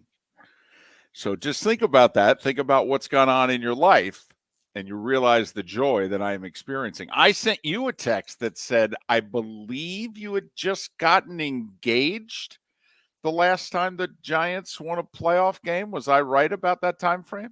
You're right. I got engaged in December of 2011. And the Giants won the Super Bowl the first week of February of 2012. And until yesterday, that was their last playoff win. And like you, that's what I was thinking when the Giants won the game. You know, I had just gotten engaged the last time the Giants won a playoff game. Right. And ladies and gentlemen, for the record, Mark did send me that very exact text back. And the only thing I was surprised about was that he didn't include the middle finger with it. Okay, there was no emoji. Mark's not an emoji guy, but I thought I might have gotten an emoji text back. You know what's funny is I use emojis. I do not use them with you. I don't think they're necessary in our conversations.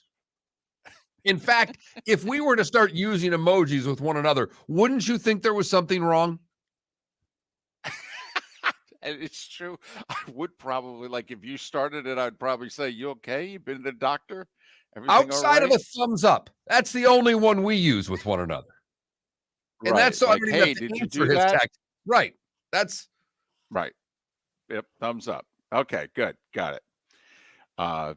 So just curious, everything going okay? You still in charge, or is the 8-year-old really the one in charge?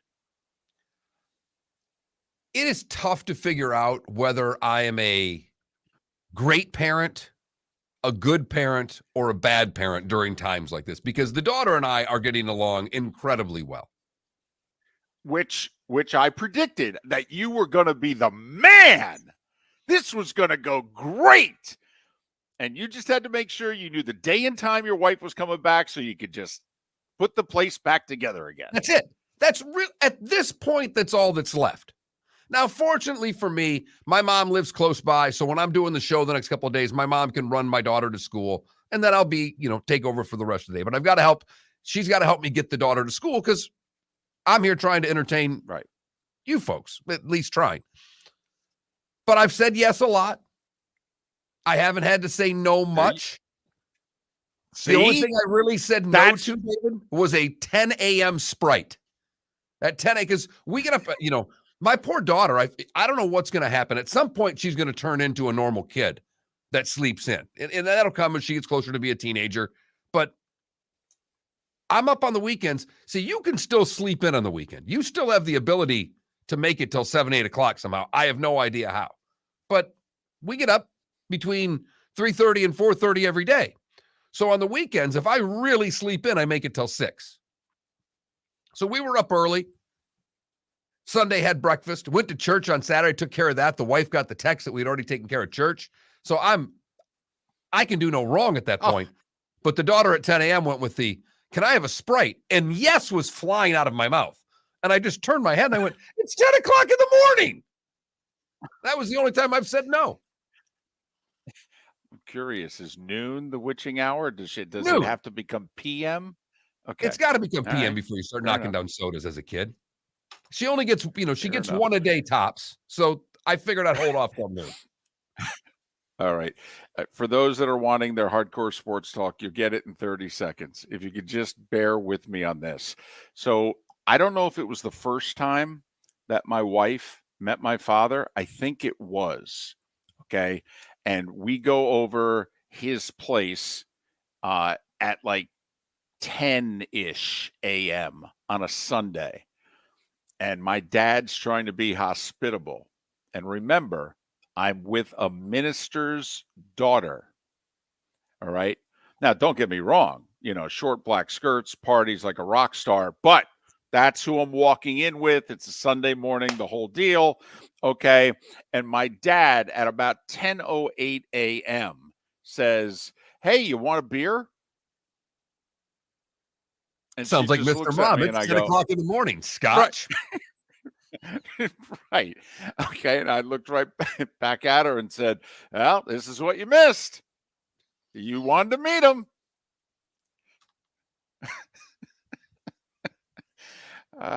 Anyway. How about them Dolphins? Miller and Moulton, the Florida Sports Network, floridasportsnetwork.com. Do you agree with the Big O, by the way? If you missed Orlando Alzugaray, he joined us late last hour. Now you go to floridasportsnetwork.com and download our podcast. He says, listen, McDaniel is a game day coach, a disaster. Otherwise, I like everything else about this team and this organization right now.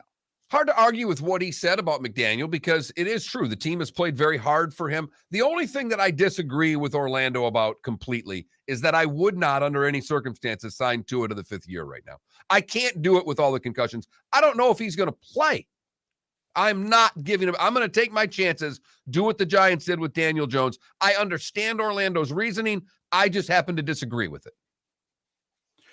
And it's probably going to end up costing the Giants $15 million on next year's cap. That Daniel Jones has delivered, and the Giants did not know if he would deliver. New GM, new coach. They're like, based on the first 3 years, you want me to guarantee him a 5th? I don't even know if he's going to make it through a 4th. So, no, we're not guaranteeing the 5th. Well, this is the GM that drafted Tua. This is the head coach who's now had him for a year. He already came out after the game yesterday, Mark, and said Tua is our guy next year. If they pick up the 5th-year option, it's just under $23 million. Well, we all know what the going rate for a quarterback is. Tua has a healthy, productive season next year. He will cost the Dolphins at least mid-30s.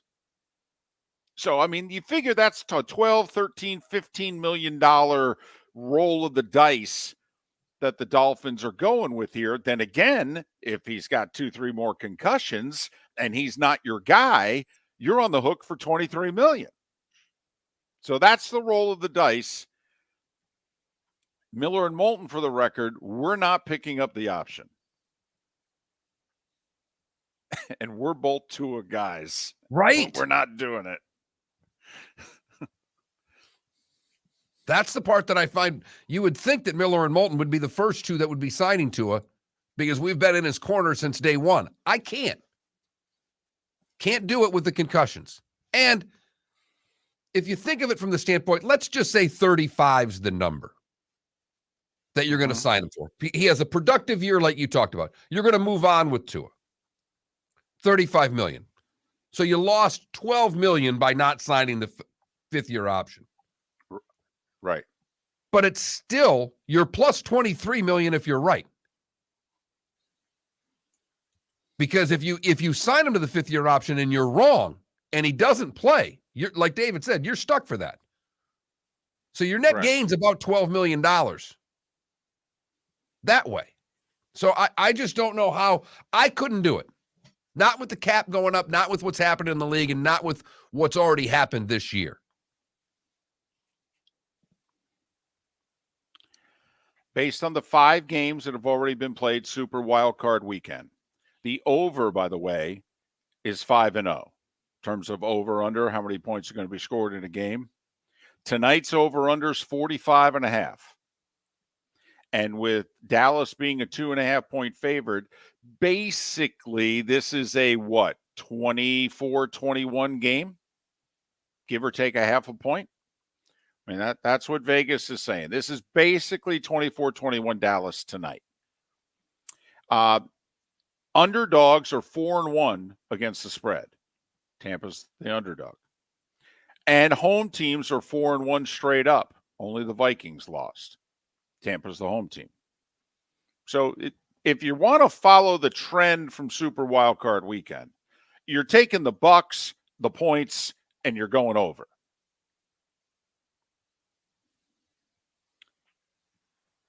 Or if logic there. tells you just can't keep up, you just go completely the other way. Yeah, there Fuck you go. good friends on Monday night. Right. Can't have 6 overs. That's ridiculous.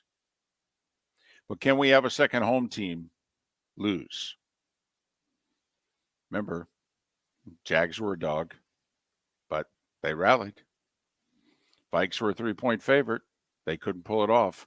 This is the third close game. I will say, Mark, we were supposed to have 3 good close games. The first 2 have delivered.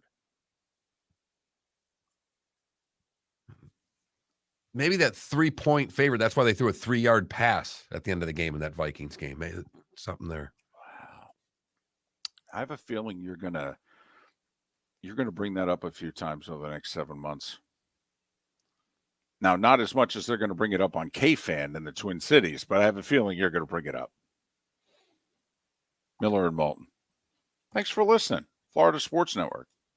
David Moulton for Napa, Napa Auto Parts, and Napa Filters. Insist on Napa filters for your vehicles, or if you're a do-it-yourselfer, only buy Napa filters. Napa has a filter for almost anything on earth that moves, whether it's motorcycles, foreign and domestic cars, vans, SUVs, earth-moving equipment. You get the idea. Napa Auto Parts, Napa filters. Insist on them for your vehicles, or if you're do-it-yourselfer, only buy Napa filters. Mark Miller for SWFL Golf Carts, or online, flgolfcarts.com. If you're looking for a golf cart, an e-bike, or an e-motorcycle, go visit Alex and the gang at SWFL Golf Carts. flgolfcarts.com online. Check out their whole inventory. If you're looking for a custom cart, they can take care of you. 2-seater, 4-seater, 6-seater, they've got you covered.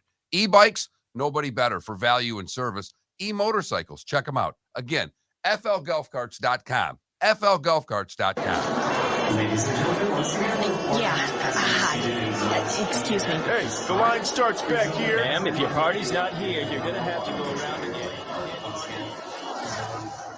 If you had the opportunity to avoid all this, wouldn't you?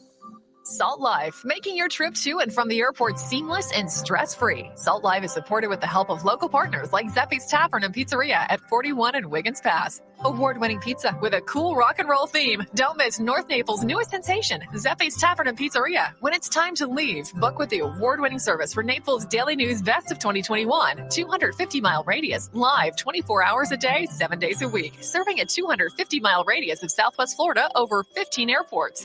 Salt Life Transportation, the official transportation of the Miller and Moulton Morning Show. Book now, 239-308-8686, or online at saltlifetransportation.com.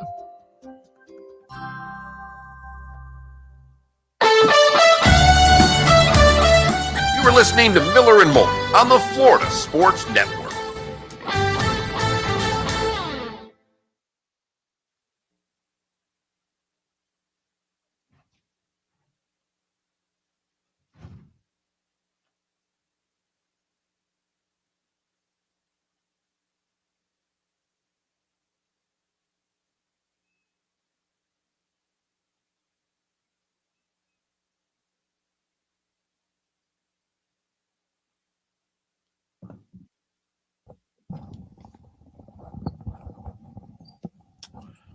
I couldn't believe that pass.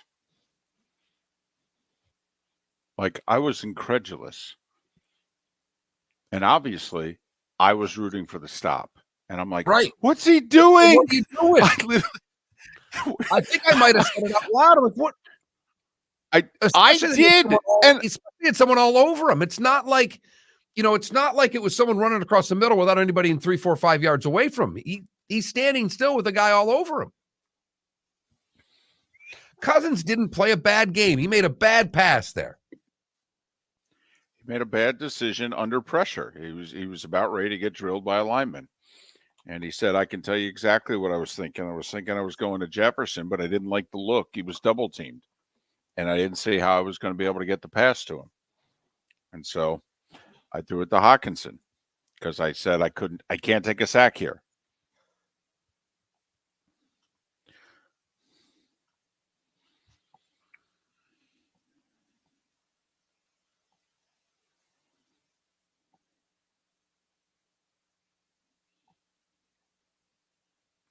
Here's my problem. The Vikings, the whole fourth quarter, didn't target Jefferson once. I don't care that he's getting double teamed. Don't care. Got to figure out a way. I don't know. Put him in motion. Do something.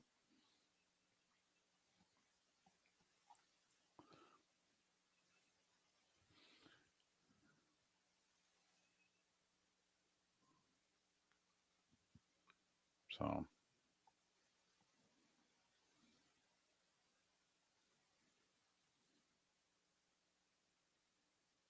Now, I will say, was that Osborne? Osborne should have caught that third down play.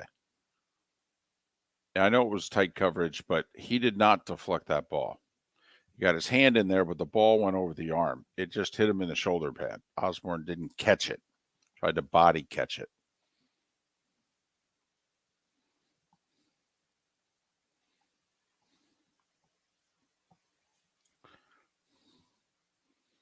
Well, my question is, what are the Ravens going to do at quarterback? Because it doesn't seem like they're going to go with Lamar anymore. They're going to sign him and trade him. By the way, where does he end up?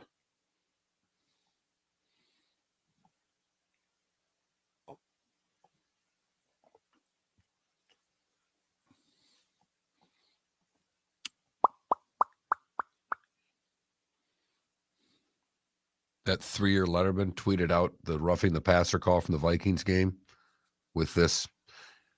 You have to think the founding fathers would have reconsidered the whole thing if they'd have known one day we'd call this roughing. Did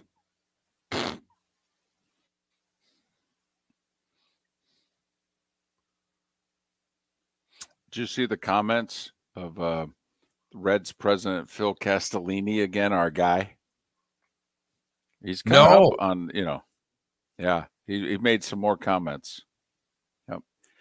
Quote, "We run this team like a nonprofit," unquote.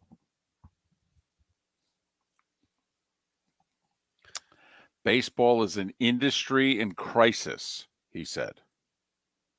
Meanwhile, baseball proudly announced last week record revenues, $10.8 billion.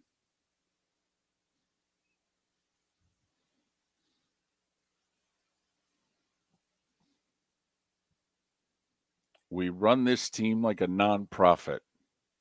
Well, that should make the fan base. Okay. Good to know.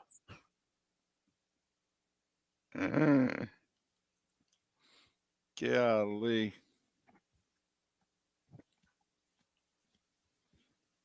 $15 seconds.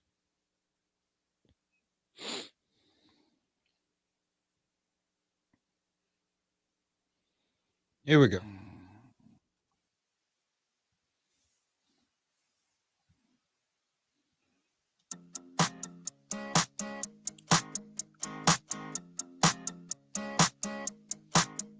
You're listening to Miller and Moulton, exclusively on the Florida Sports Network.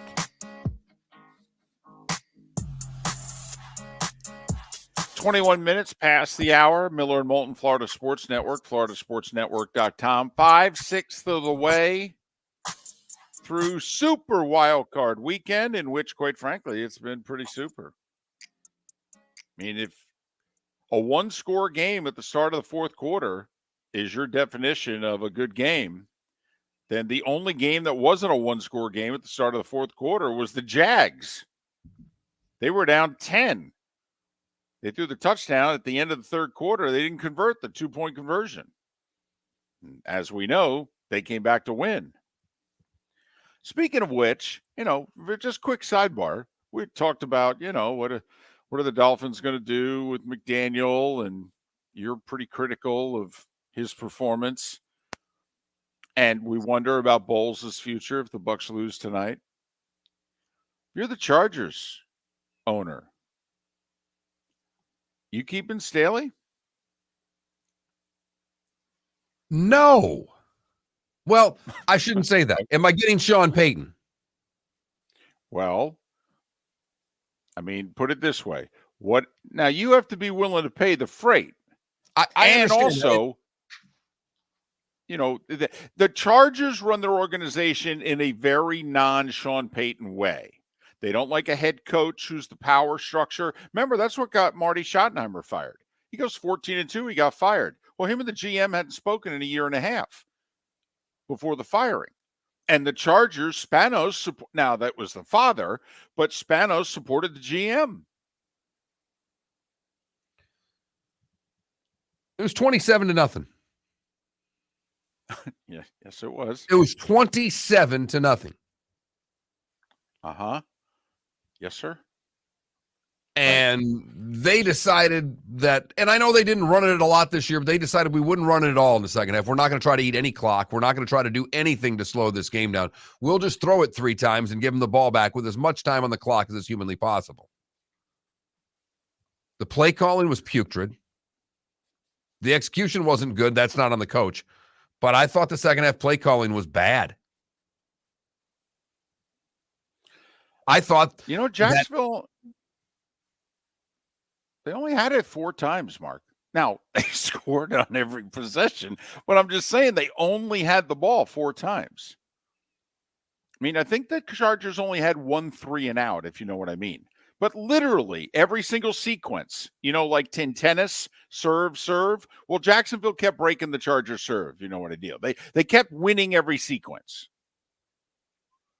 And that's how 4 score became 3 score, became 2 score, became holy blank. You're right. They didn't have a lot of 3-and-outs. They had a 7-and-out, a 7-and-out. They had 1 long drive they got the field goal on, and then a 3-and-out. So, I mean, they'd get a first down and stop. A first down and stop. But they were relying on it. They were very heavily pass-oriented during all of that. And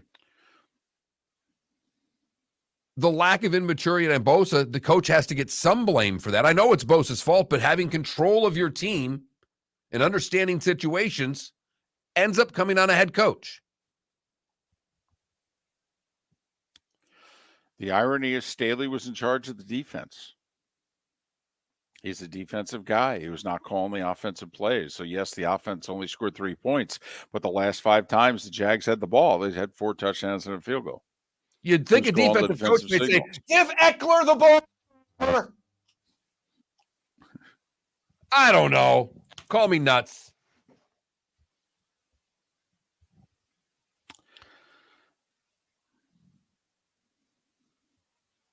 A lot of people who think Herbert's overrated were rejoicing because Herbert looks great, really nice stats, 1-loss record. It's okay. It's pretty good, but it ain't, it ain't where he is on the list of quarterbacks in the league, if you know what I mean. How about our guy, Trevor Lawrence? 4 interceptions, and then he follows it up with 5 straight scoring drives. And then a waffle. About, 2 a.m., Waffle House. Sure. Yep. Hey, got a standing ovation. I mean, I'm guessing, the line was out the door. They let him go to the front of it. I mean, it's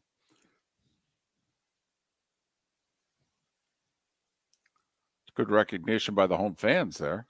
Exactly. I think Lawrence should have been buying waffles for everybody. That's just me. I didn't hear that part of the story, but I mean, that would be a great gesture. A great gesture that costs you next to nothing.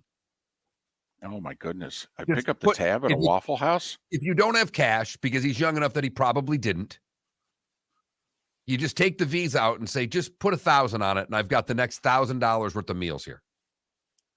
Totally. I mean, what do you got? Like not even 12 bar seats, stools. And then you got what do you got? 40 people maybe in a Waffle House? 50 tops? You put 1,000. Hey, Trevor Lawrence bought that for you. Yeah, no, Trevor Lawrence bought your waffles tonight.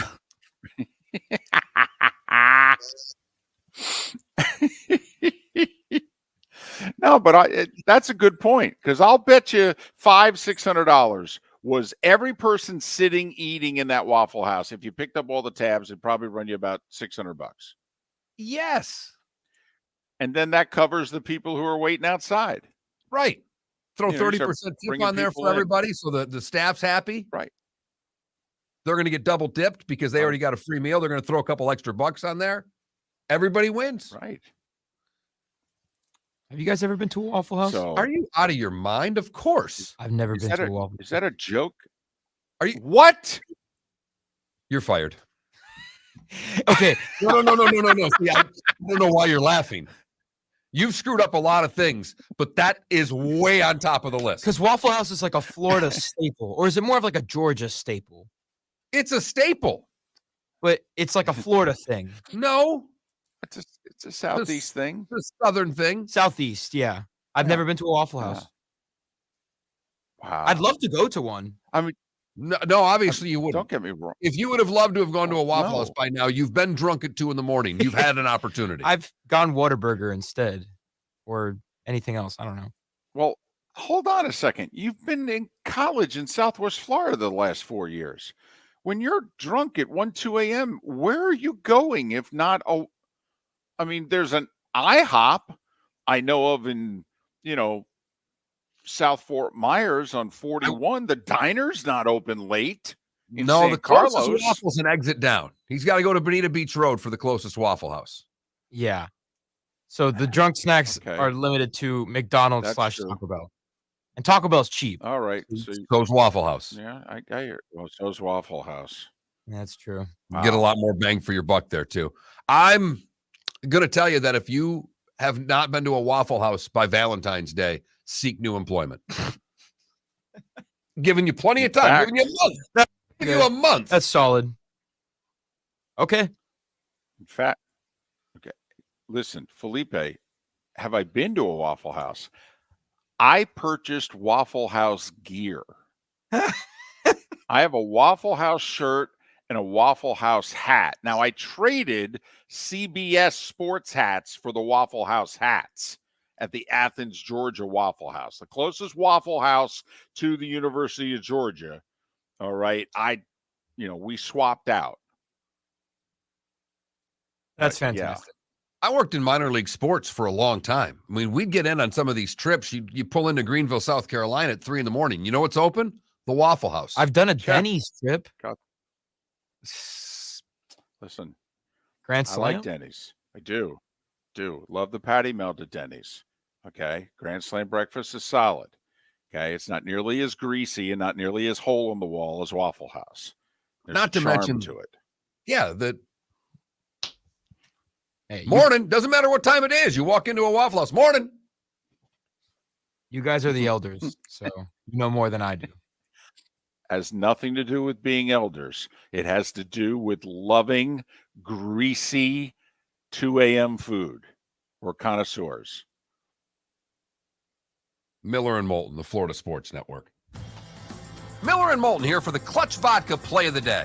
Mark, remember Nick Charles, Fred Hickman, the CNN Play of the Day? Yeah, CNN did a nightly sports show. That was a while ago. Yes, it was. Just work with me. Everyone liked the pod, the Play of the Day. So how about we have the Clutch Vodka Play of the Day?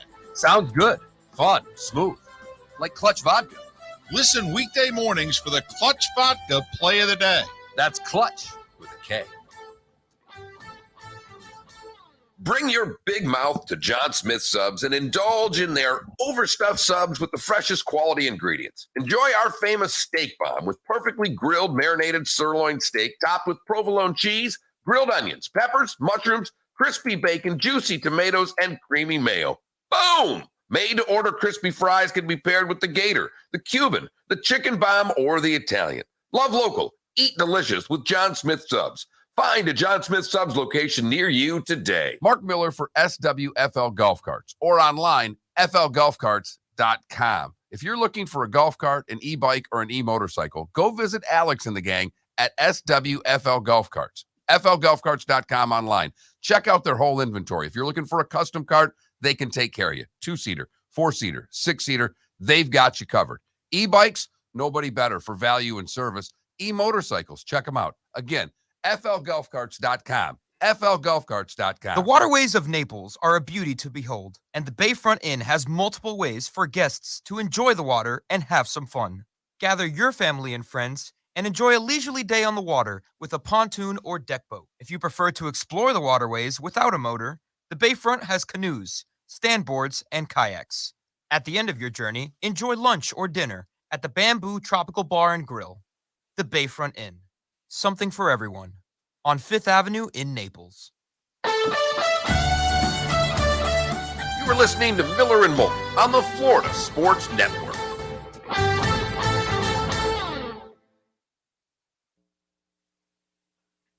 This won't make Today Was a Day When, but it's a fun little story. Today in 1996, Jamaican police mistake Jimmy Buffett for a drug smuggler and shoot at his seaplane after it lands in the water. Bono from U2 is on board with his family. Oh, my God.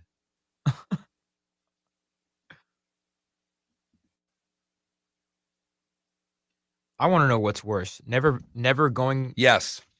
No. Never going to Waffle House. Never going to Waffle House or never going to Chick-fil-A? Waffle House. Really? Oh, man. KW hasn't been to either. I can tell you, KW, that you should go to Chick-fil-A. I love Chick-fil-A.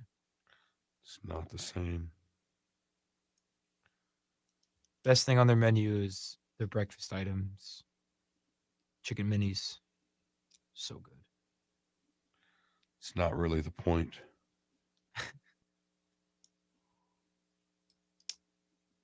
I've never been to Waffle House, and I want to go. What should I get? Besides waffles, I guess. Hash browns. Mm. Scattered, smothered, covered, diced, and chunked. Oh, That's yes. me personally. Yes.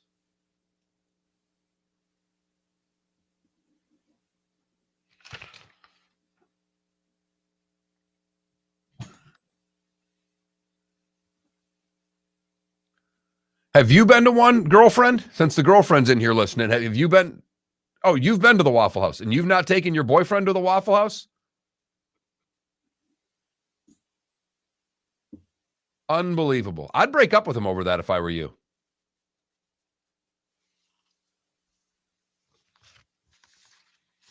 Of course, she's been to a Waffle House. Of course she has. You know why? She's a human. You're some sort of alien, Felipe.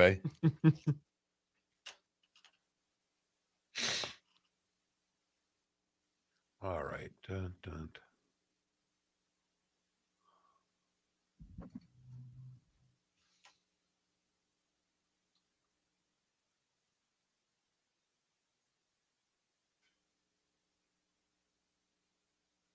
They got to open more Whataburgers down here. I don't know why I keep thinking of Whataburger, but oh my God. Do I love Whataburger. Good to know that you like fast food, Felipe.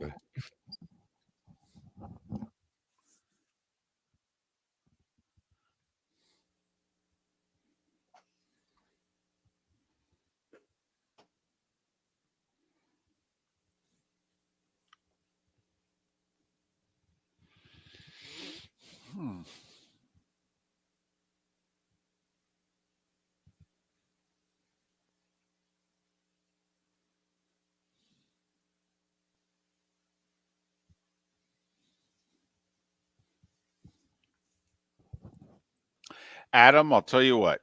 If the Jags beat the Chiefs, I'll buy Jag stuff. Oh, hell yes. I will buy some Jag stuff.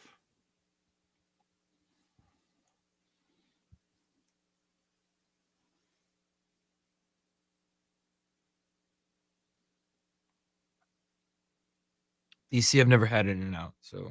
Well, that's because In-N-Out's not east. I think they're finally coming east for the first time. Right. They just announced the other day they're opening up a place or two in the Eastern time zone. Kind of like Buc-ee's. You know, that I've never been. You've never been to a Buc-ee's? I've never been to a Buc-ee's. Is there a Buc-ee's in Southwest Florida? No, there's not a. I don't even. There's one in Florida. Yeah, but you've been to Texas plenty of times. Yeah, but think about it. I'm not on the road really. Yeah, these are truck stops.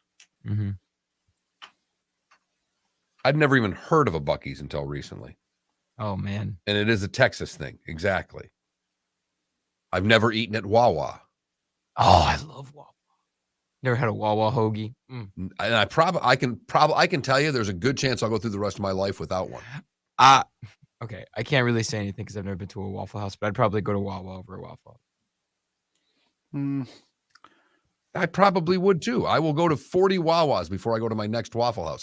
I also don't drink until 2 a.m. and go out anymore. True. All right, we're coming back.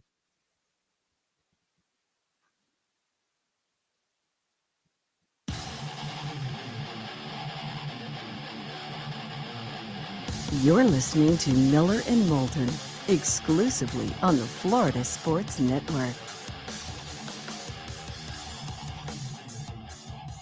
22 minutes before the hour. Miller and Moulton, Florida Sports Network, floridasportsnetwork.com. David Sampson, Pat Kerwin to join us on tomorrow's show. Miller and Moulton, the Florida Sports Network, floridasportsnetwork.com. Monday Night Football tonight. Cowboys, Bucks. Dallas, a 2.5-point favorite. The over-under is 45 and change. So in the 24-21 area code is right now how this game is forecasted. We have, we didn't do anything. Felipe has upset the masses. Oh, the text line exploded at the end of the show because Felipe has never been to a Waffle House.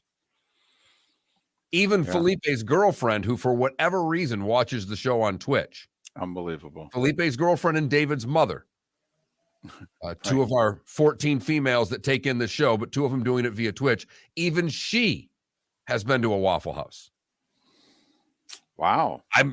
I'm surprised. If they make it through the week, I give a lot of credit to this young lady. She is a very forgiving soul if they make it through the week. Felipe, it's very much a Jersey thing, but White Castle is actually a trendy place where guys take their girls on Valentine's Day. Stop it. No. Make reservations and everything. What? At the White Castle. It's basically turned into the, hey, I could take you out, spend a few $100s on a fancy meal and flowers and what have you. How about we get dressed up? We'll hit the castle. We'll split a sack. Okay. And then we'll go to our separate bathrooms and not fornicate on Valentine's Day. Not true. And then we'll go out and we'll do something fun. Okay? With all that in your stomach? Okay. Exactly. I'm just saying, okay, maybe since, your young lady has been, I'm guessing she liked it. Okay. Well, she was drunk probably. So then she loved it. Yeah. Well, she's with you, so our guess is she's been inebriated a few times. So, we're just saying, there's a Waffle House on Bonita Beach Road. There's a Waffle House on Daniels Parkway. I mean, just.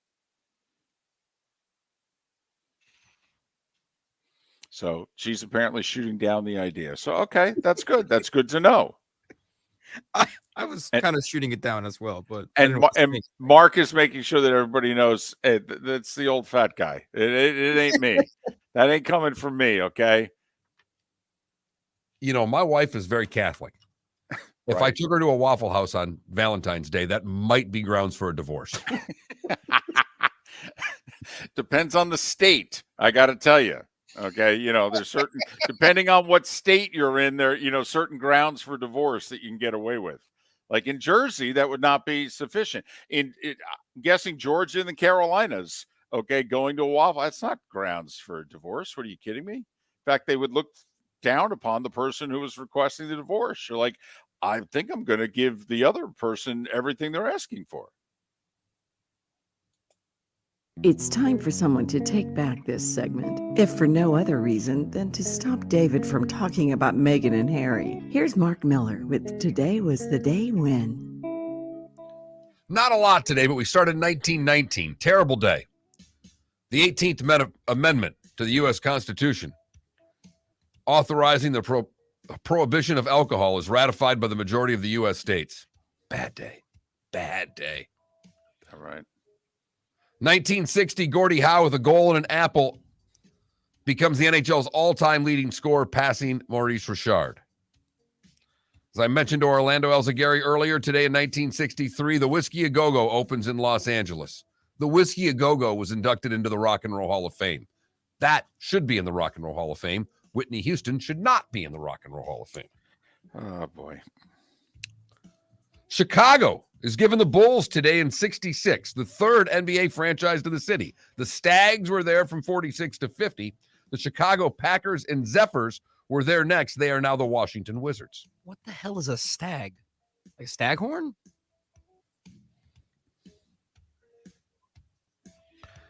$1970, Kurt Flood files a civil lawsuit challenging baseball's reserve clause. He would be banned and it would change sports forever. I was going to say, and he lost. He actually lost, yet managed to change really professional sports, but certainly Major League Baseball forever. Super Bowl 6 today in New Orleans. Of course, it was at Tulane. Cowboys beat the Dolphins 24-3. Well, that dome wasn't built yet. I know.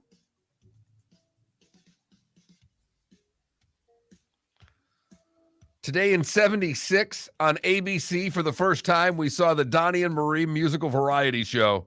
Oh, so bad. I'm a little bit country. And I'm a little bit rock and roll. And Frampton released Frampton Comes Alive.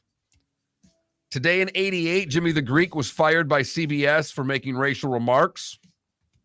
He was hammered at a bar, okay, when a reporter went to the bar and interviewed him. And he thought he was speaking very well of the black athlete. CBS thought otherwise. I had a class in college, my last college class, History of the Black American Worker, and it was a black professor. Very first question he asked the class, he goes, does anybody know who Jimmy the Greek Schneider is? And after that, he says, is what he said true or false? Well, so, all righty then. Okay. Sir, by the way, the professor said everything he said was 100% true, for the record. Sir, I just had one question before I answer that. Is this the pass-fail part of the class? Today in 92, Eric Clapton performs for MTV's Unplugged.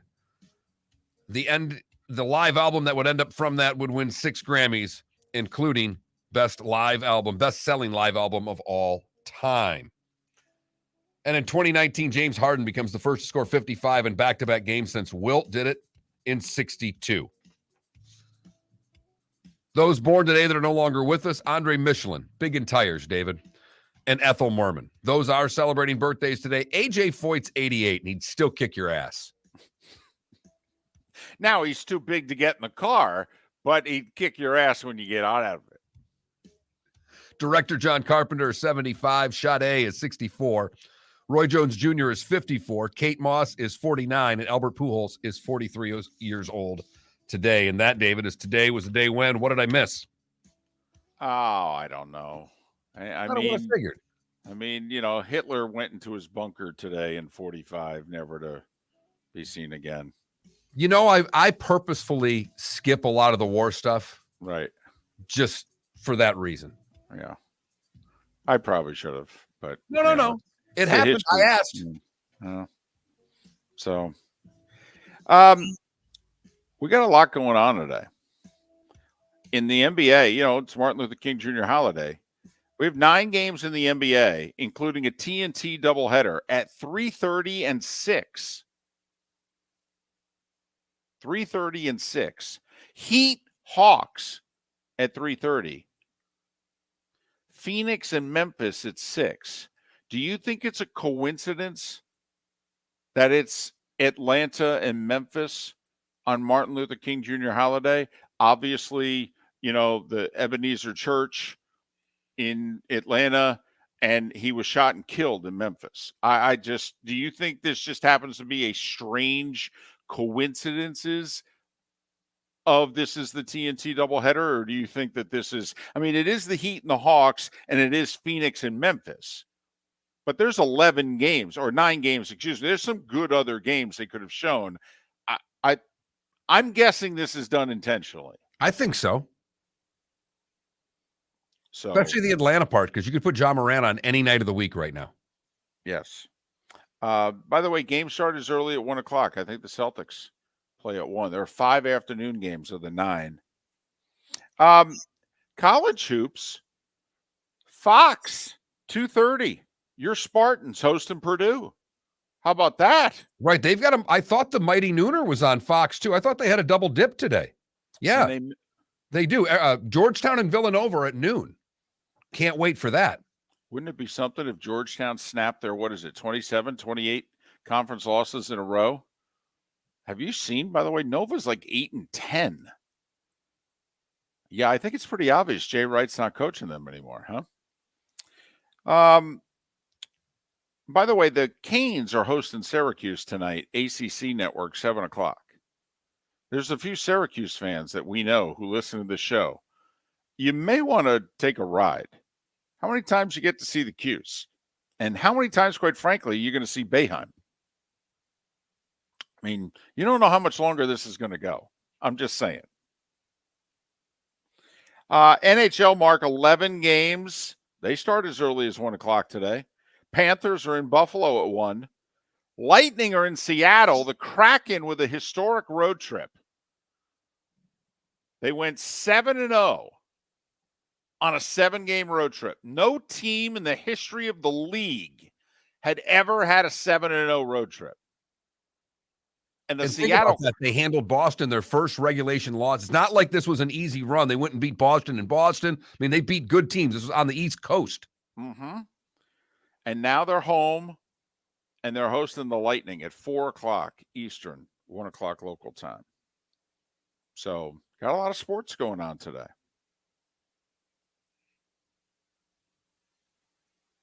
Folks elsewhere mock Florida is gonna Florida. Well, Mark Miller sees it differently. He calls it the good, the bad, and the ugly. What you got, Mark? See, we switch it up every once in a while just to make sure you're paying attention. That's how we roll on this show. Or if I'm paying attention.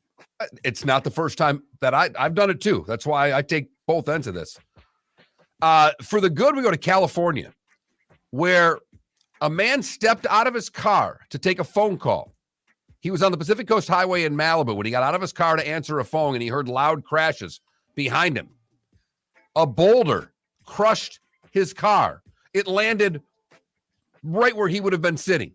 A 4-foot boulder crushed his vehicle. He may have escaped death by getting out of the car to take a phone call. Good for him.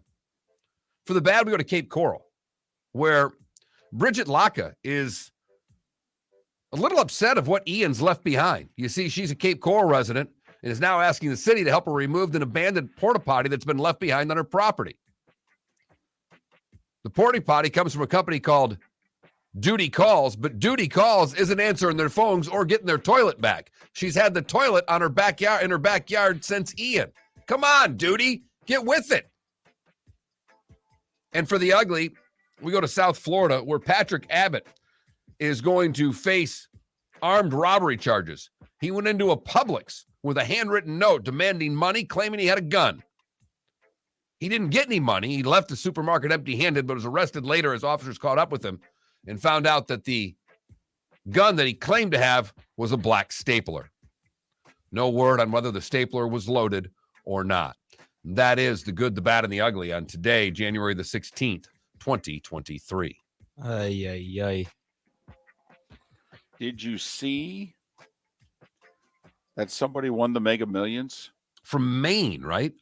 One winning ticket. 1.35 billion. I think it's a lump sum of just under 800 million, but then you get taxed on that. So it is remarkable. I think like almost $1 billion of the 1.35 actually goes away. How many AFL teams are we buying with that? One good island. That's all I need. Exactly. Satellite dish. We'd be all set. Moulton and I could do the show from there, from our bunker on an island. I mean, we talk about, how far money goes in certain places.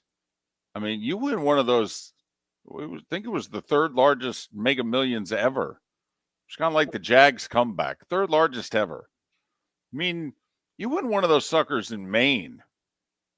That goes a long way. Really does, David. You can damn near buy the state. Funny, it's the same thing I saw when I noticed it was one person from Maine. I'm like, whew. Wow. That's a good day. Tough to keep it a secret, though. I mean, in one case, you could live out and not have a whole lot of neighbors. But by the other thing is, man, not a lot of people. A couple of them start gossiping. The whole state's going to know. What do you got tonight, David? I got Dallas rooting like for Tampa. I got the Cowboys 24-20. I also have an under. I think you're right, but I'm not betting against Brady. Somehow, some way they get this done. Dak throws a late interception that cost the Cowboys and a field goal game. I like your score, but I'll be a little bit more obscure. I'll give you a 22-19 Bucs win. So what's the better storyline? Cowboys up 3. Brady has the ball last. Bucs up 3. Dak and the boys have the ball last. The better storyline is always with Tom Brady with the ball in his hands last. Okay. I mean, so what if Brady doesn't get it done, though? I mean, he's still the GOAT. Well, that's because he's going to get it done if he has the ball in his hands last. That's what happens. Be great. God, it'd be great. Just give me a good game in the fourth quarter. The tension will be amazing. The pressure on the Cowboys. Is this Brady's last stand? Be awesome. Think a few people watch tonight? Couple. Brady and the Cowboys? Yeah. Might do okay. You know what they should do? They should put it on all their networks. Well, except for that Manning cast that's going to get in the way on the 4-letter network, I think they will. Talk to you tomorrow. David Sampson, Pat Kerwin. I'm Miller and Moulton. David Moulton for Napa, Napa Auto Parts, and Napa Filters. Insist on Napa filters for your vehicles, or if you're a do-it-yourselfer, only buy Napa filters. Napa has a filter for almost anything on earth.